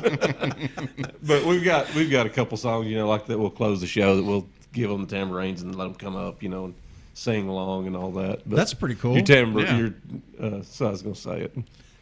I'm used to people doing crap like that. Oh, you are? Yeah. So the cowbell wouldn't thrown you off? Cowbell would be cool. We've got a cowbell. I Do mean, you? yeah. Well, We've never used it to record, but we always threaten to use it. And, you know, it's like every song, it's like, will the cowbell work for this one? Yeah, maybe we could put that in there. Yeah, Then See, every we time like it's it. like playing, and it's like, nope, not this one. yeah, yeah. Every one of them's gonna sound like that. Well, okay. Now, I was wanting to ask you about the band, The Weight. Where did the name come from? The weight? The Deadweight? The Deadweight. I'm sorry. I was thinking about the cover of the CD whenever I said it. Yeah. Where did we had been playing for a little while and didn't really have a name. I mean, not really. And everybody just, like, we'd argue and fight over them. Finally, I was like, man, y'all just come up with something, whatever it is. And We went through the same thing. Yeah. I want to say probably Ryan said that, you know, it's like, I can deal with it if y'all can, you know. And it's one of them deals with the band name, you know what I mean? Eventually you're just like, yeah, that'll work. You know? I don't think anybody's ever named their band and is like, right? we're That's Led, what we're Led Zeppelin. You know what I mean? Right. Led Zeppelin probably went, I don't know. you Until know? they're cool, they're just some goofy ass Yeah. name. Well, that's what we were naming this thing. You know, I was like, dude, you know, all the names Stone Temple Pilots had, all the names that Pearl Jam went through. Those guys all had different, you know, and like we are now, where I don't drink coffee podcast. Well, that kind of rolls off my tongue now. But when we first come up with it, Ben's like, I don't know, and I got it from him. He says it. That's where I got it from. He got it, I think, from Josh Hawthorne. And you know, it was one of those things that it's kind of, it doesn't have anything to do with anything, so it fits what we're doing. Yeah. What I thought was funny about like the band name, The Deadweight, is funny because it's almost like what I was saying about me. You know, I was dead weight hanging on to this. You know what I mean? Oh, it's, you know. I think the conversation was something like that. It was Ryan and Luke arguing, but it was like it's like we practiced. This is probably like 3 years ago. I don't know how long ago, but. And then it was like, after practice, we're going to sit down and come up with something. We're not leaving until we have a name. Yeah, that's where we got to that. Like point too. 3 hours later, and I don't know, 4 cases of beer later, it's just ridiculous, the stuff that everybody's throwing. You know, everybody's drunk and just being, I mean, everything is stupid. Mm-hmm. And somebody threw that out, and everybody's just like, does that mean I can go home if we say yes? That's how that came. Yeah, I gave up once and told Ben I wasn't going to name. You know, I was just like, I was texting. I was texting to that point. I said, I don't care. I just sat there and drank while they argued. You know, that's exactly what he was saying too. And I was texting him a lot of song titles. Oh, just everything. And his wife was, I guess, reading them too. You know, he was telling her some of the song titles, and she was like, "What?"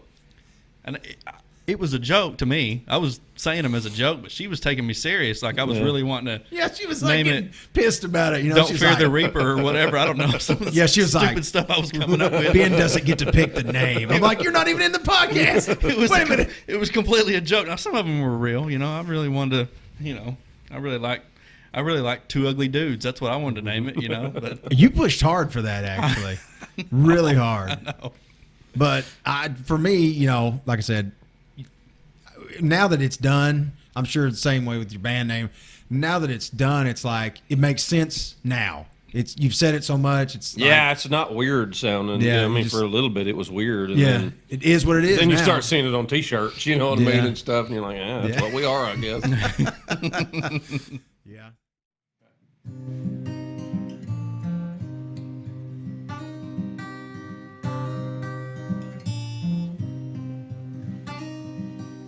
pulling all the nails in a pine leaf floor. Brother's got a gun staring at the door. Full moon laying down low tonight, shining on the trees like a front porch light.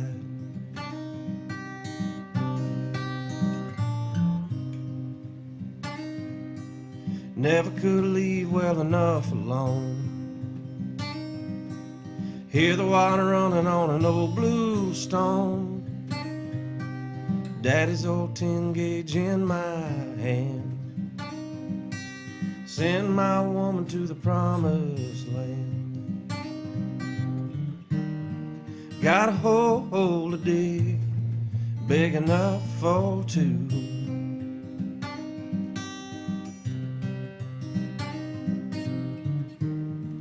Gonna dig it down deep till the devil climbs through.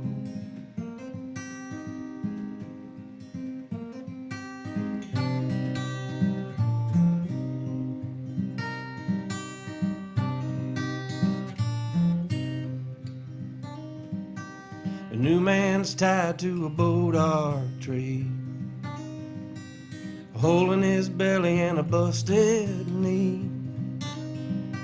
You keep right there till the morning comes.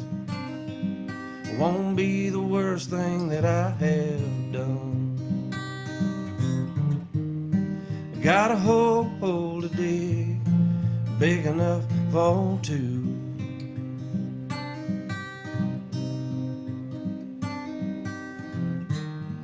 Gonna dig it down deep till the devil climbs through.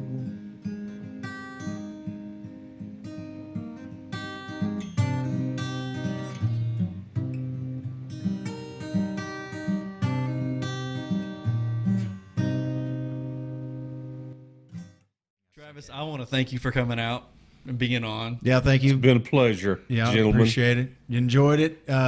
Hopefully there'll be more of it. You're coming back on for sure. Yeah, For man, sure. yeah. And play some more music Right too. on. I won't be so nervous next time. We didn't touch base on everything.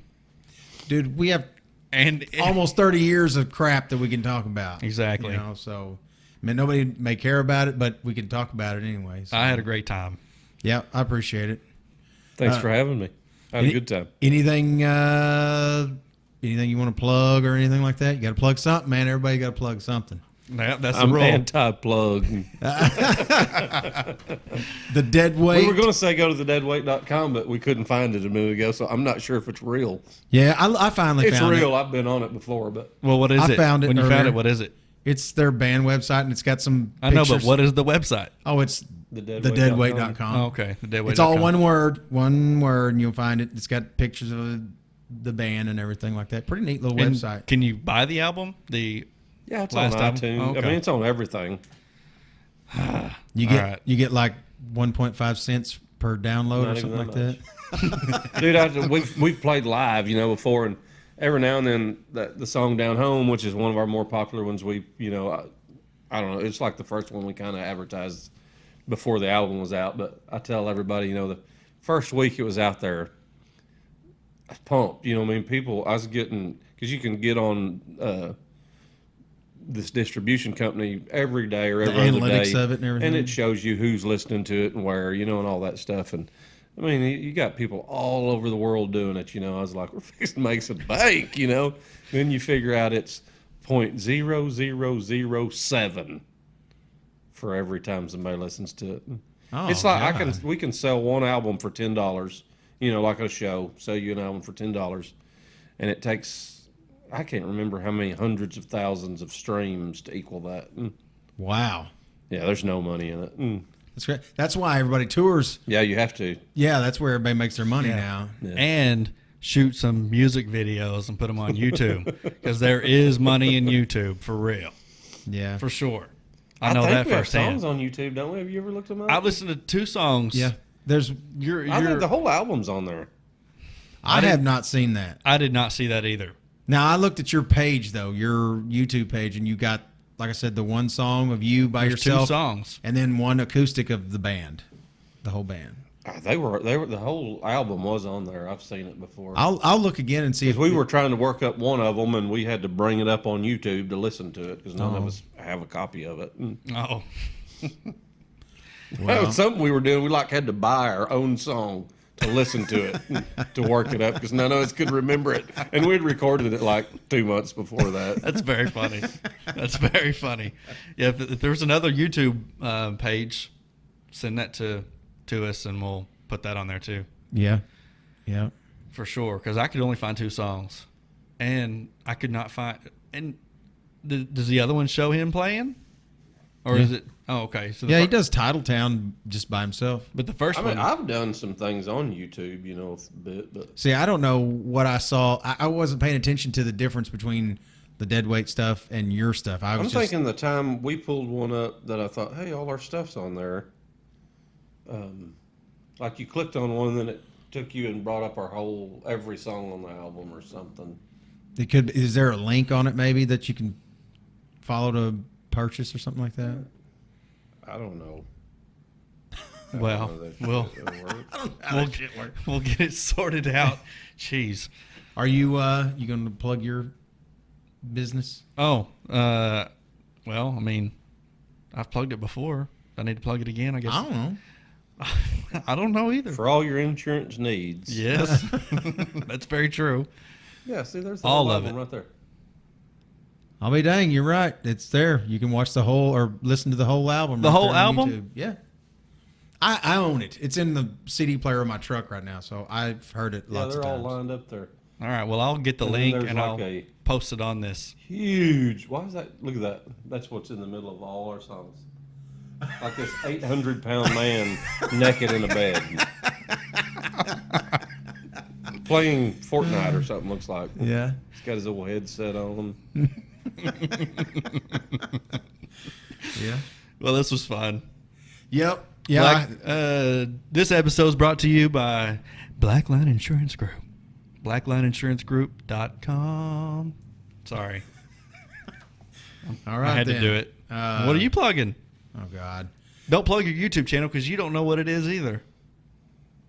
I don't know. However you find it, Lucas Johnson. I have to say, you have to type in Lucas Johnson and Luke Combs, and you'll find it. That's the easiest way to find it. Go to lucasjohnson.gov. I was going to say, how about you go on your YouTube channel and change the URL, but you have to have a certain amount of viewers or a certain amount of subscribers. No, you have to have a certain amount of views, sorry. And I think it's 1,000. You have to have at least 1,000 views, and then you can go custom change your URL. So you can change it to youtube.com/Lucas Johnson. I have a video that's got almost 1,500 views. Okay, well, that's my point. So you can go change it to youtube.com/Lucas Johnson.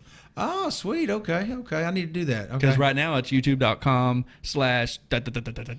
some long, huge URL. And so that's what we're going to have to do to our YouTube channel as well. As soon as we get to 1,000 views, which we're already there. Go on and look for that. And we're not there yet, but I lied. I've got beard cream coming out Beard cream next week. Not really. I don't have any beard cream coming out. Do you have hair dye coming out? I should. Platinum orange. If you want your hair to fall out. Plus. Yeah. I use it. So should you. The Golden God. Yeah. What were you guys thinking when he came out? I don't remember. He probably doesn't remember it. But dude. do you remember him I coming remember out? him doing it, but I don't remember if we said anything or we're just like. Yeah, I remember coming out and asking you guys, and y'all were both like, "No." You know what I mean? I can see. Well, I remember you were mildly entertained. Sherry laughed really hard. Yeah, you know, I and can she was see just that. like, "No," and you're like, "I don't think so." I was like, "I'm gonna put some more on it." And you were like, "I don't know if it works like that." And I was like, "Well, I'm gonna try it." You know, my fucking scalp was burning. I'm talking about burning, dude, from all that shit. I think you told me this story before because I remember the burning. Listen, man, it was running down my fucking head. Everywhere it ran was burning. I'm not shitting you. That's very Like funny. if you poured Tabasco on your fucking head. You know what I mean? So you guys are going to start on your new album, and when do you think you're going to start on it? I got no idea. Well, No, it'll be pretty soon. We're kind of been talking about it, and I've got some songs written that'll fit that stuff. Awesome.